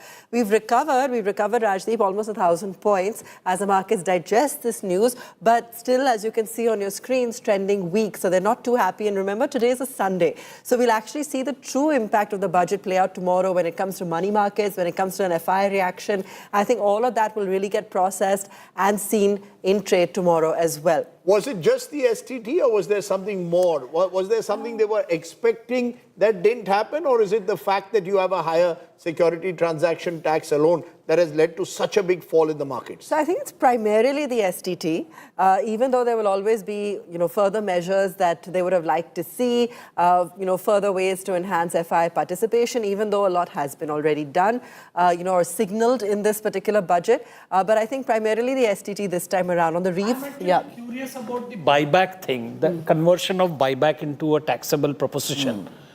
Punita, is there any history, Abha, you also, is there a history? Why would you sort of enter? This is really SEBI's domain. And, you introduce a tax provision saying that if you buy back, that will be treated as a capital gains. Now, I am wondering whether there has been any misuse of the provision of buyback by any company. Punita, I'll let you come in, but I think there's also a lot of concern for some of the companies where you have non-promoter holdings. And I think this makes it a lot clearer for them, where it now gets treated as a capital gains tax as opposed to, everything else. So I think it helps in that case particularly. But Punita, I'd love to get your thoughts. No, I'm just going to compare this to what is happening in the US, as President Trump has also changed the taxes on buybacks, because his goal was that companies shouldn't buy back, they should reinvest into the sector and use the money for innovation. Yeah, for defense companies he did that. Yeah, and so I think what is happening here is that most of the buybacks are happening largely by IT services companies. That's the biggest chunk of our buybacks. Does this mean directionally that our IT companies, by putting this tax, you maybe are disincentivizing them for buybacks and wanting them to reinvest? And maybe they should, because right now Indian IT companies globally are being seen as laggards. And have lost the plot on innovation, is what FII view. Or the IPOs that happened last year, where a lot of the promoting entities got exits. 63 or 64% of the IPOs were all about but those are just check encashment stories. Whether this blocks them, I'm not very convinced about the logic of this. Rajiv, you want to tell us what your thoughts are? Why is it that the markets have got so spooked? So it has got to do with the tax on the futures and options, the extra STT. That's primarily the reason. I would attribute it to that, yes. Okay. I'm joined at this moment by Vivek Singh, economist, former banker and columnist. Also, Shrivar Kheruka is co-chairman, FICCI Manufacturing Committee and Managing Director, Borosil. Appreciate both of you joining us. Vivek, your first reactions to this budget. You heard the Prime Minister just now saying it is employment oriented, it will kickstart jobs in specific sectors, mentioned tourism. Do you believe this sectoral approach works in a budget, or should there have been perhaps something more dramatic that would really give the kind of impetus to the economy across the board? I think it's a fairly balanced and forward-looking budget, and given the kind of overhauling we already had in the income tax slabs last year, and then the GST regime, I really thought there was very little appetite for further tax cuts or for populism. And the budget this time is largely predictable. It stays true to the themes of Viksit Bharat and Atmanirbhar Bharat, while taking concrete steps on employment. I'll also describe it as an institution building budget in many ways, because it talks about a new National Institute of Design. It talks about a new National Institute of Mental Health and Neurological Sciences. Also talks about an AIIMS-like institution in the Ayurveda sector. And then talks about specific content creator-led interventions in 15,000 schools all over the country. So many interesting steps, but largely a balanced budget, and stays true to the glide path set by the finance minister as far as fiscal deficit is concerned. Let's come back to manufacturing and the kind of capex that we've looked at there. And Shrivar Kiruka also joining us. Shrivar, let me get your perspective on how much of a boost this is going to be when it comes to furthering the capacity that we have for efficient manufacturing, for our export hubs, and so on and so forth. Clearly, an emphasis that has been placed on this and much required. Yeah, well, I think the government itself has a target that by 2047 for Viksit Bharat, we need to have 25% of GDP coming from manufacturing, which actually, if you look at the numbers, it means that manufacturing has to expand 16 times in the next 22 years in order for the government to achieve its own target. That's a very high growth rate. That's the expectation. And I guess the budget is trying to move in that direction, whether it's the emphasis on container manufacturing or bio-pharma, or the mining and the rare earths corridors that they've established. Even the electronics manufacturing 20,000 crore boost is in addition to what was announced a few years ago. I think all of these are really going to promote manufacturing in India. I mean, speaking from my own experience, we have seen many products that earlier were being imported from China or from the rest of the world actually being made in India today. Mobile phones also one example. So I think it's a step in the in the right direction. Okay. Mr. Mukundan. We are also joined by R. Mukundan, President Designate CII, Managing Director and CEO Tata Chemicals. Mr. Mukundan, your first reactions to it is it's a question I will continue to ask all those from industry. What will it take to get private investment back on track? Yes, there have been some green shoots in the last 6 months, but we are still below 2019 figures. Yeah, I think fundamentally, the whole point which you highlighted, that this budget actually, what I said in the morning, it builds forward. It's not, we didn't expect a big bang. We wanted a build forward budget and focus mostly on exports. I think this does the right thing with three priorities. One priority is on building scale. The second one is very unique. How do we sort of rejuvenate some of the industrial parks? How do you bring technology into them so that the manufacturing in the legacy sites actually has greater competitiveness? And thirdly, a focus on MSME. All these three put together will continue to boost investments and make sure that we are very competitive. In terms of scaling manufacturing, of course, much more targeted, which is exactly what we were saying, whether it's semiconductor, critical minerals, rare earth, and chemical parks. I think that a slew of issues there. On MSME, I think clearly the equity investment support, the credit support, linking gems with threads are all the right steps, both from demand side as well as giving them support in terms of equity as well as credit for working capital. The other area which this budget does. Yeah, go ahead. Yes, sorry, Mr. Mukundan, please complete. Yeah, Yeah, the other area which this budget does do is that wherever the targeted indirect tax benefit has been given, it's been given for green investments. You talk about sodium antimonate for solar glass. You talk about the aggregates needed for lithium cell, nuclear power plant. Then it talks about biogas, CNG. So and also, for example, for the hard to abate sectors, whether it be power plant, whether it be steel, chemical sectors, the whole issue of carbon capture. I think this budget actually picks a very big theme, which is theme of green and greening the economy. So every year in the budget, there's always one industry that complains. And I think this time she's really tried to make it holistic, although I'm sure there's still some that have felt neglected. And the tourism industry is one that's been waiting consistently for a few years in a row. They've always felt neglected. It may not have been possibly covering all aspects of what the hospitality and tourism industry have asked from the finance minister till now, but yet a major fillip, and that's one segment that's definitely going to be buzzing. We've also got the communications minister, Jyotiraditya Scindia, sharing his reaction to the budget. Let's listen into that. इस वक्त हमारे साथ बातचीत करने के लिए हैं केंद्रीय मंत्री ज्योतिरादित्य सिंधिया। सर, आप बजट पेश जब हो रहा था उस वक्त आप अंदर मौजूद थे। क्या सबसे बेस्ट चीज आपको इस बजट की लगी? निर्मला सीतारमण जी का 9th स्ट्रेट बजट था ये। देखिए, स्पष्ट रूप से यह बजट भारत की पिछले 12 साल की सफर को मजबूती से संगठित करता है और विकसित भारत 2047 भविष्य का निर्माण स्थापित करता है। और जहां एक मजबूती दी गई है हमारे अधोसंरचना के लिए, हमारे कैपेक्स के लिए, जहां ग्रोथ 7.5% तक पहुंच चुका है, महंगाई पर पूरी तरह से कंट्रोल 1.7% पिछले 9 महीने में, जो एक भारत का रिकॉर्ड रहा है, और वहीं फिस्कल डेफिसिट भी पूर्ण रूप से कंट्रोल में है। वहीं इंफ्रास्ट्रक्चर कैपेक्स में जो 2 लाख करोड़ होता था 2014-15 में, आज बढ़कर 11 लाख करोड़ हो गया है और अगले साल 12 लाख करोड़ तक हम लोग ले जाएंगे। इसी के साथ जो 3 कर्तव्य हैं, एक इकोनॉमिक ग्रोथ को मेंटेन करना, दूसरा सभी की आशाएं और अभिलाषाओं को पूर्ण रूप से संकलित करना, और तीसरा सबका साथ और सबका विकास, स्वास्थ्य के क्षेत्र में, शिक्षा के क्षेत्र में, और उसी के साथ जो मैंने आपको कहा भविष्य का निर्माण। भविष्य का निर्माण मतलब ऑरेंज इकोनॉमी, हमारे सेमीकंडक्टर्स, हमारा ऑडियो विजुअल, गेमिंग सेक्टर, हमारा आर्टिफिशियल इंटेलिजेंस सेक्टर, हमारा पर्यटन का सेक्टर जिससे रोजगार भी उत्पन्न हो पाते हैं, और हमारा शहरीकरण, क्योंकि भारत तेजी से शहरीकरण की तरफ भी जा रहा है।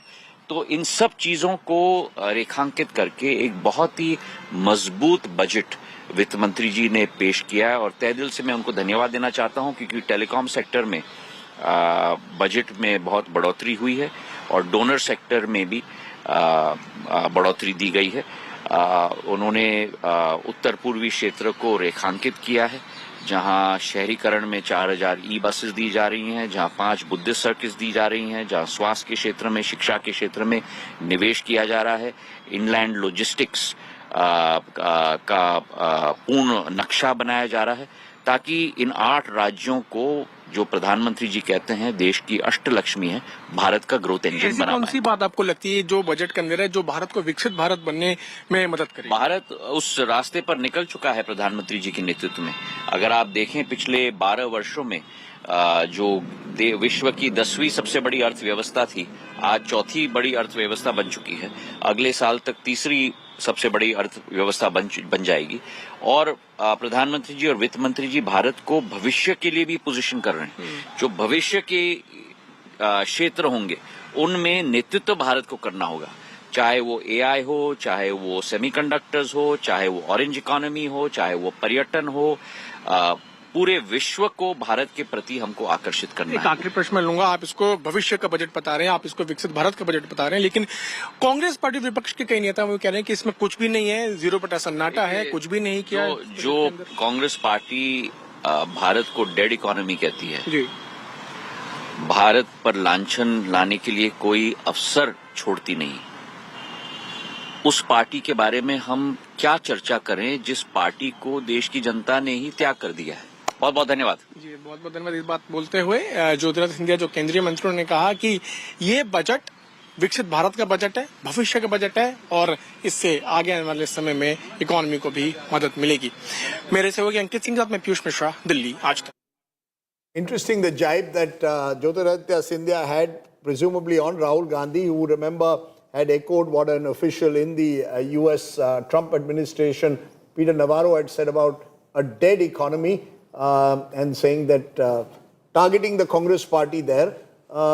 It's interesting that you've got now more and more of the guests speaking about individual sectors. Yes. And what has been done for specific sectors, Shankar. So, as we said at the outset, that's the direction. You were the one, Shankar, who made the contentious comment that this is a Pranab Mukherjee style budget. I mean, you said this reminded you of Pranab Mukherjee. Yeah, the minutiae that was read in Part B reminded me of a Pranab Mukherjee budget. But I said that this is, I still think that this is a fill in the blanks budget. So it has gone and filled in the gaps in various sectors, in the processes of reforms across the sectors. And then I think the Prime Minister, for instance, did a fantastic job in explaining the budget in his first sentence, where he said, this is a highway for growth budget. And then this is the kind of articulation that was needed in the budget. Okay, but just to give us, kind of reality check, PM internship scheme budget estimate last year was 10,831 crores. Revised estimate is just 526 crores. Allocation this year is 4,788 crores. You see, the details are useful, but there are other details also. You announce schemes, and then when those schemes don't really take off, that's when concern. Let me bring in Shashwat Goenka, Vice Chairman, RP Sanjeev Goenka Group. He's also President of CI. Appreciate Dr. Vikramjit Sahni is joining us, Rajya Sabha MP and member Parliamentary Standing Committee, Ministry of Commerce. But first, Shashwat, to you, your first reactions to this. Again, that same question. Will this really trigger any kind of enthusiasm among investors? The markets have given it a thumbs down. But will investors, particularly in certain core sectors, feel a little bit more enthusiastic? Old when I see these kids. Hi, Rajdeep. So when I look at today's budget was centered around fiscal prudence. And I think the Honorable Finance Minister did a fantastic job of laying out what are the growth parameters for our economy to continue to grow at the growth numbers that we have been growing at over the last couple of quarters. So whether you look at the conversations around manufacturing, the conversation around social infrastructure or overall public infrastructure, whether you look at whether it was on energy security, I think each of these goes a long way in propelling India forward much faster. And when that happens, investment is going to happen. And when investment is going to happen, investors are going to be happy. I don't know if that answers it, but in a nutshell.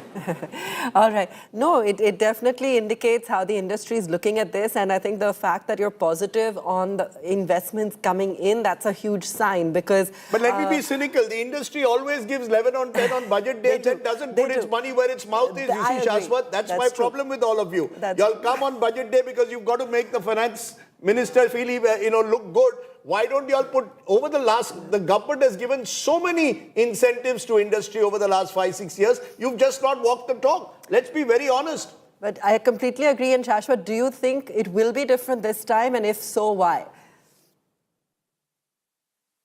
I can speak for myself. And when you look at us over the next 5 to 7 years, we have a $10 billion commitment for investment. This is across our sectors of energy, of chemicals, of IT-enabled services, and our other sectors as well. Okay, I'm going to probe Shashwat a little bit more in a minute, but Vinita, you have a point. So, two things I want to mention. First of all, on the budget, there's more for FDI than FIIs. That's one point. Second, when everyone says, why is the private sector not investing? Now, I'm putting on my board hat. Yes. When companies come to boards and saying, we want to put in more capex, our natural question is, what is your return on investment? Are you going to get enough investment, and therefore only then we'll approve your budgets. So the companies will only do capex when they see that their capacity is going to yield better returns and there's going to be enough demand. And that demand stimulus is coming from the government, or needs to come from the government, and from PLI schemes and other incentives. To the extent the government doesn't provide that, the private sector cannot invest much. But do you think enough has been done on the supply side this time? Because they've clearly tried to outline certain measures on the supply side. Well, they've done it in some sectors which are like MSMEs and, as I said, tourism and education. And so there will be capex in those areas potentially. not so much in the traditional manufacturing sector. Electronics, yes. Data centers, yes. Real estate maybe will benefit from data centers. So there'll be sector-specific capex that will happen. Got it. Okay, let's bring in at this moment Vikramjit Sahni. Vikramjit Sahni, you're on the Parliamentary Standing Committee of Commerce, sir. Rajya Sabha MP. Your first reactions. Yeah, Rajdeep, I think FM in the beginning, in the preamble said from Kartavya Path, three Kartavyas: sustain economic growth, resilience, because we have global winds and we are worried that we may not have, God willing, the situation of 2008 again. But the appreciable announcements were Bio-pharma, as you were saying, biological pharma, and strengthening the drug control. Semiconductor mission, 40,000 crore is much needed, but down the line, like we have a semiconductor wafer facility lying idle or unutilized in Mohali, we hope we'll get some funds. Rare earth mineral corridor is good. The game changer can be container manufacturing, because we have seen in COVID, the freights had gone 100x. And MSME equity support for 10,000 crore. One major thing in the infra side, which have been fellow person, my colleagues have said, is the REIT, the real estate, the REIT for PSUs. We all know the large infra lands, unutilized lands, are with our public sector enterprises. So if it is properly utilized, like we have seen in case of Aero City, and public infrastructure funds, and also the developing instead of the big cities, because smart city scheme have not taken off as well, as you were also saying. So maybe let us try the tier 2, tier 3 cities kind of thing. And appreciable is that Shia FM have been able to maintain the fiscal deficit at 4.4%, going up to 4.3%. Global investment, 10-year tax holiday for foreign companies providing cloud computing. But I'm not sure that with the changes in the modification to the tech companies, GCC companies will come or not. But one thing, nothing was on agriculture, nothing on agriculture tech, on agri-food processing and crop diversification. I think that have been missed out. Thank you. Abba. Okay, let me also bring in Mr. Pranav Satya, who's Chair FICCI Taxation Committee, and I'll go across to him on all the taxes first, but just to clarify on the buyback bit, to explain it a little better. Earlier, buybacks were taxed as dividend income, now they'll be taxed as capital gains. So for a minority investor, only actual gains are taxed, so it's actually better for them. You have a lot of non-promoter holdings, particularly in those IPOs and so forth that you were talking about. So it's a little technical, but that's really the aim over there. Pranav, thanks so much for joining us. Want to get your view on some of the key measures taken on the taxation front. STT, of course, has come as a huge shock to markets. No changes, of course, on the other indirect measures, which, we've, of course, seen a whole slew of announcements last year. What's your overall assessment of the budget? Been brought into shock. You're on mute, Pranav. You're on mute. Yeah. Pranav, you're on mute. Sorry. Yeah, I'm so sorry. Yeah, I think we have to view this budget in the backdrop of all that has happened over the last 1 year, maybe, from the drop in the direct tax rates for individuals, the GST rationalization, and so on. So I think this budget, one would not have expected any big bang things, but I think it spells continuity, stability, to some extent simplicity as well, and an effort to continue the journey of building taxpayer trust and friendliness.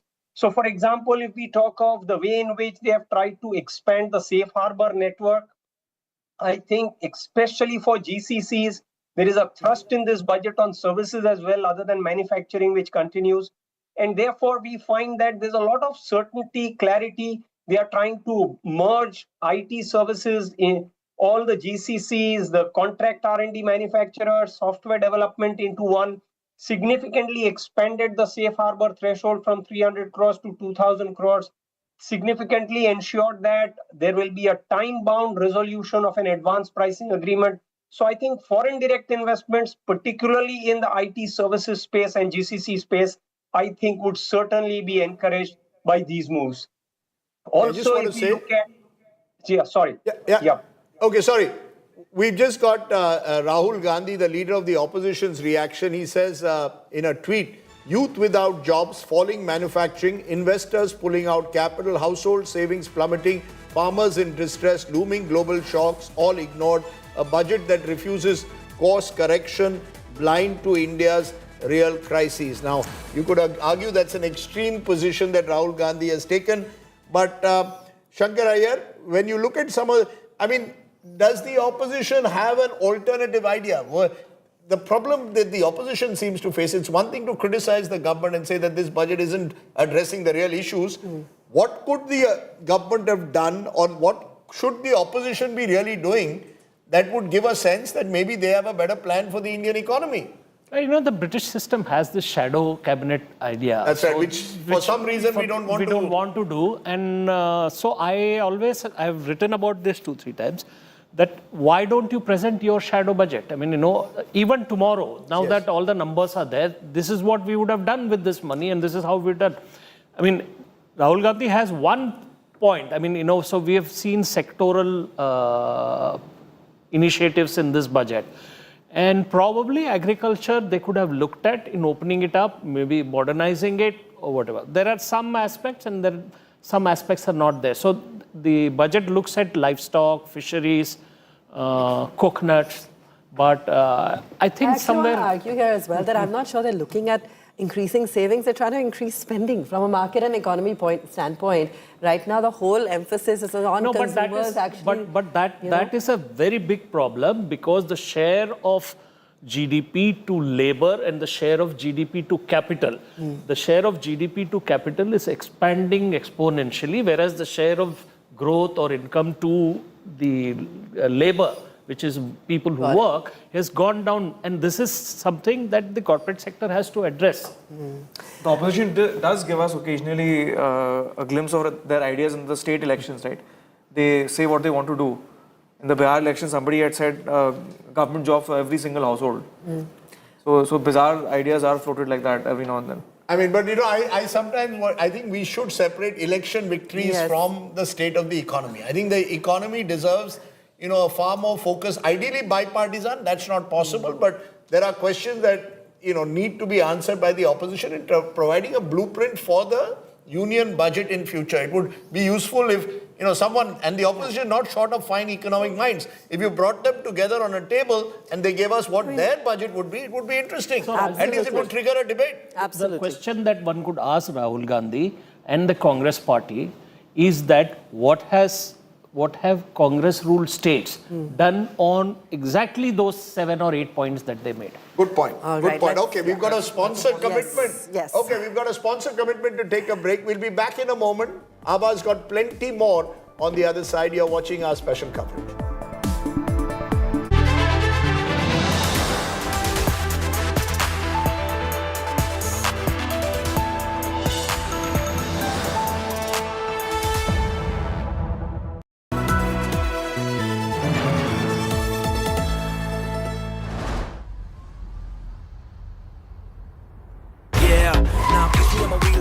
Got you dancing, now we go back and forth steady with the prancing. Everything's new except the attitude. The all-new Seltos, badass forever. Kia, movement that inspires.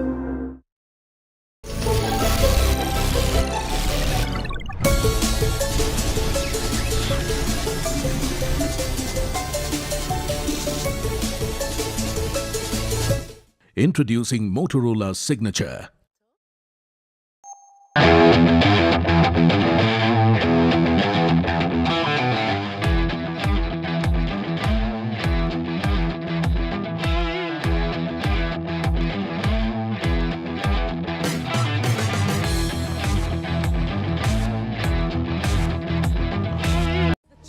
Finance Minister Nirmala Sitharaman would be to maintain stability amidst volatile geo-economic situation. What will this budget mean for the average taxpayer and the common citizen? And how will the reforms expressed continue to be on track in 2026? Join my colleagues Maria Shakil and Siddharth Zarabi. Budget coverage of Modinomics 2026. See you there.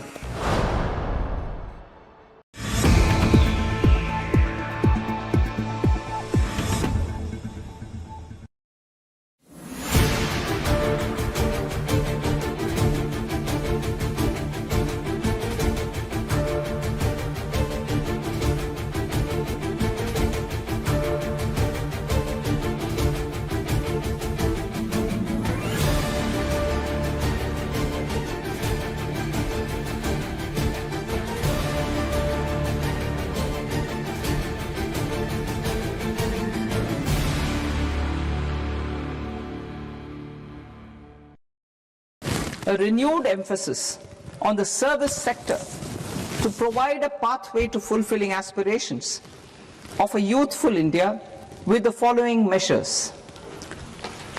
I propose to set up a high-powered Education to Employment and Enterprises Standing Committee to recommend measures that focus on services sector as a core driver of Vikasit Bharat.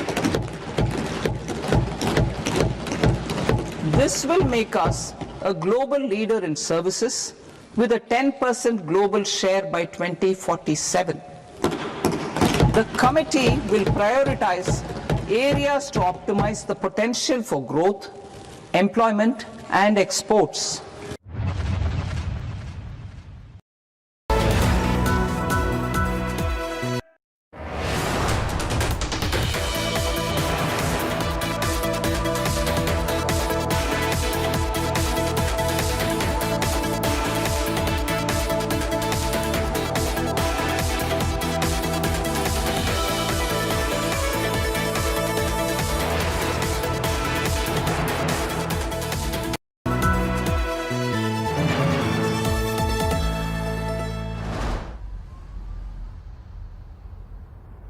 Yeah, now you see my wheels in the fields, got you dancing. Now we go back and forth, steady with the panting. Everything's new except the attitude. The all-new Seltos. Badass forever. Kia, movement that inspires.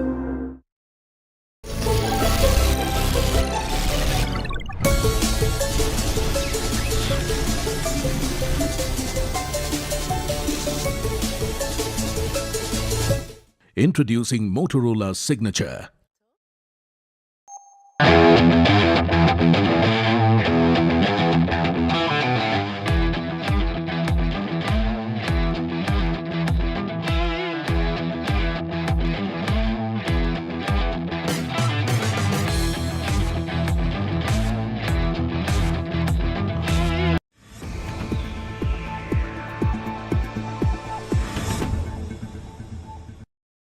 We have pursued far-reaching structural reforms, fiscal prudence and monetary stability, whilst maintaining a strong thrust on public investment.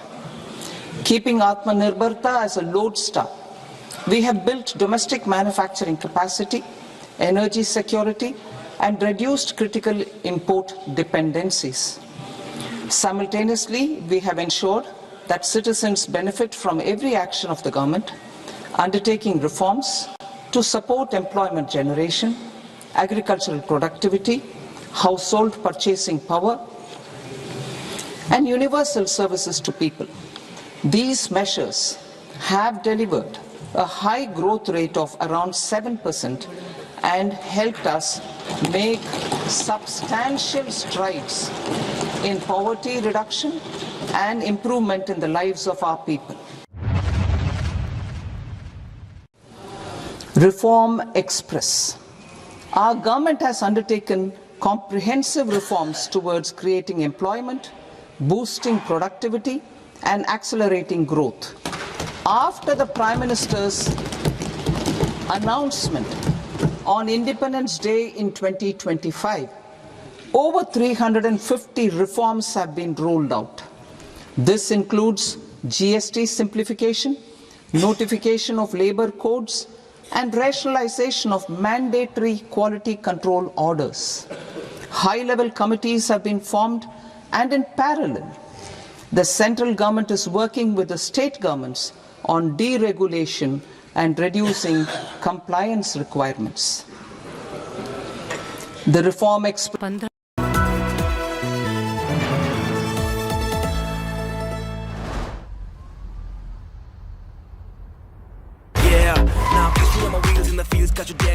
Presented by the all-new Kia Seltos, badass forever. Special partner SBI Life, अपने लिए अपनों के लिए. Exchange partner NSE, enabling a billion dreams.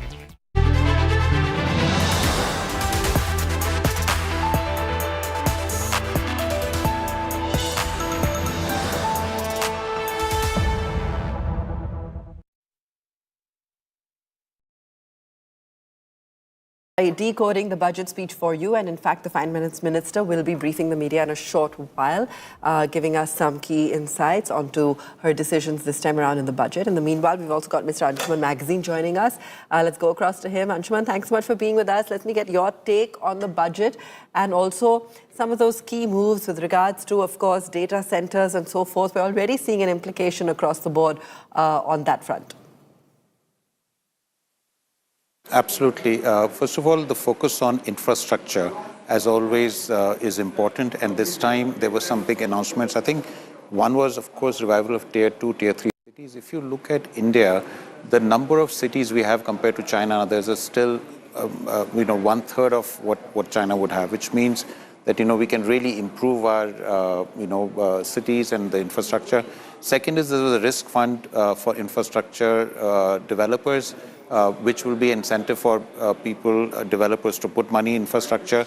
One interesting announcement, which I'm not sure if anybody's understood, is structure REIT and InvIT for central government assets and how to monetize them. This is a very interesting structure. If it succeeds, it really means that the assets which are sitting with public sector companies, government, can be monetized or can be optimized, because Government of India and its different state governments and central government and many other enterprises sitting on huge amount of real estate. They would be the largest owners in India. And if those can be optimized, if they could be monetized, all the money you can raise can be reinvested in infrastructure. So this is a great announcement. If this structure works, it will be a big needle mover. You mentioned data center, no doubt for data centers. India has to capture this moment. We have to have increase our capacity in data centers significantly. And I think this tax holiday till 2047 will be a big impetus to doing that, So, Anshuman, one of the questions that was being asked was whether or not this is going to be the budget post which we're going to see some amount of that private, India in capital spending come through. Up for debate, what's your take? Certainly, it will, I hope, plays as a catalyst for private investment. What we have seen so far, the private investment is not matching, like you rightly said, with what the government capex spending is. But I'm hoping with all the some incentives and some of the funds, for example, for SMEs, for MSMEs, would help to get the private capital to also come into the economy. All right. We've got the Finance Minister getting ready for briefing the press. She's just going to begin in a few minutes. So we're just counting down to that and to understanding, of course, exactly what went on behind the scenes. It is being seen as a progressive budget. We already had the Prime Minister speak and share his key takeaways and really how he sees this budget being future forward and a Viksit Bharat focused budget as well. And we're waiting, of course, to hear the Finance Minister herself also answer some key questions this time.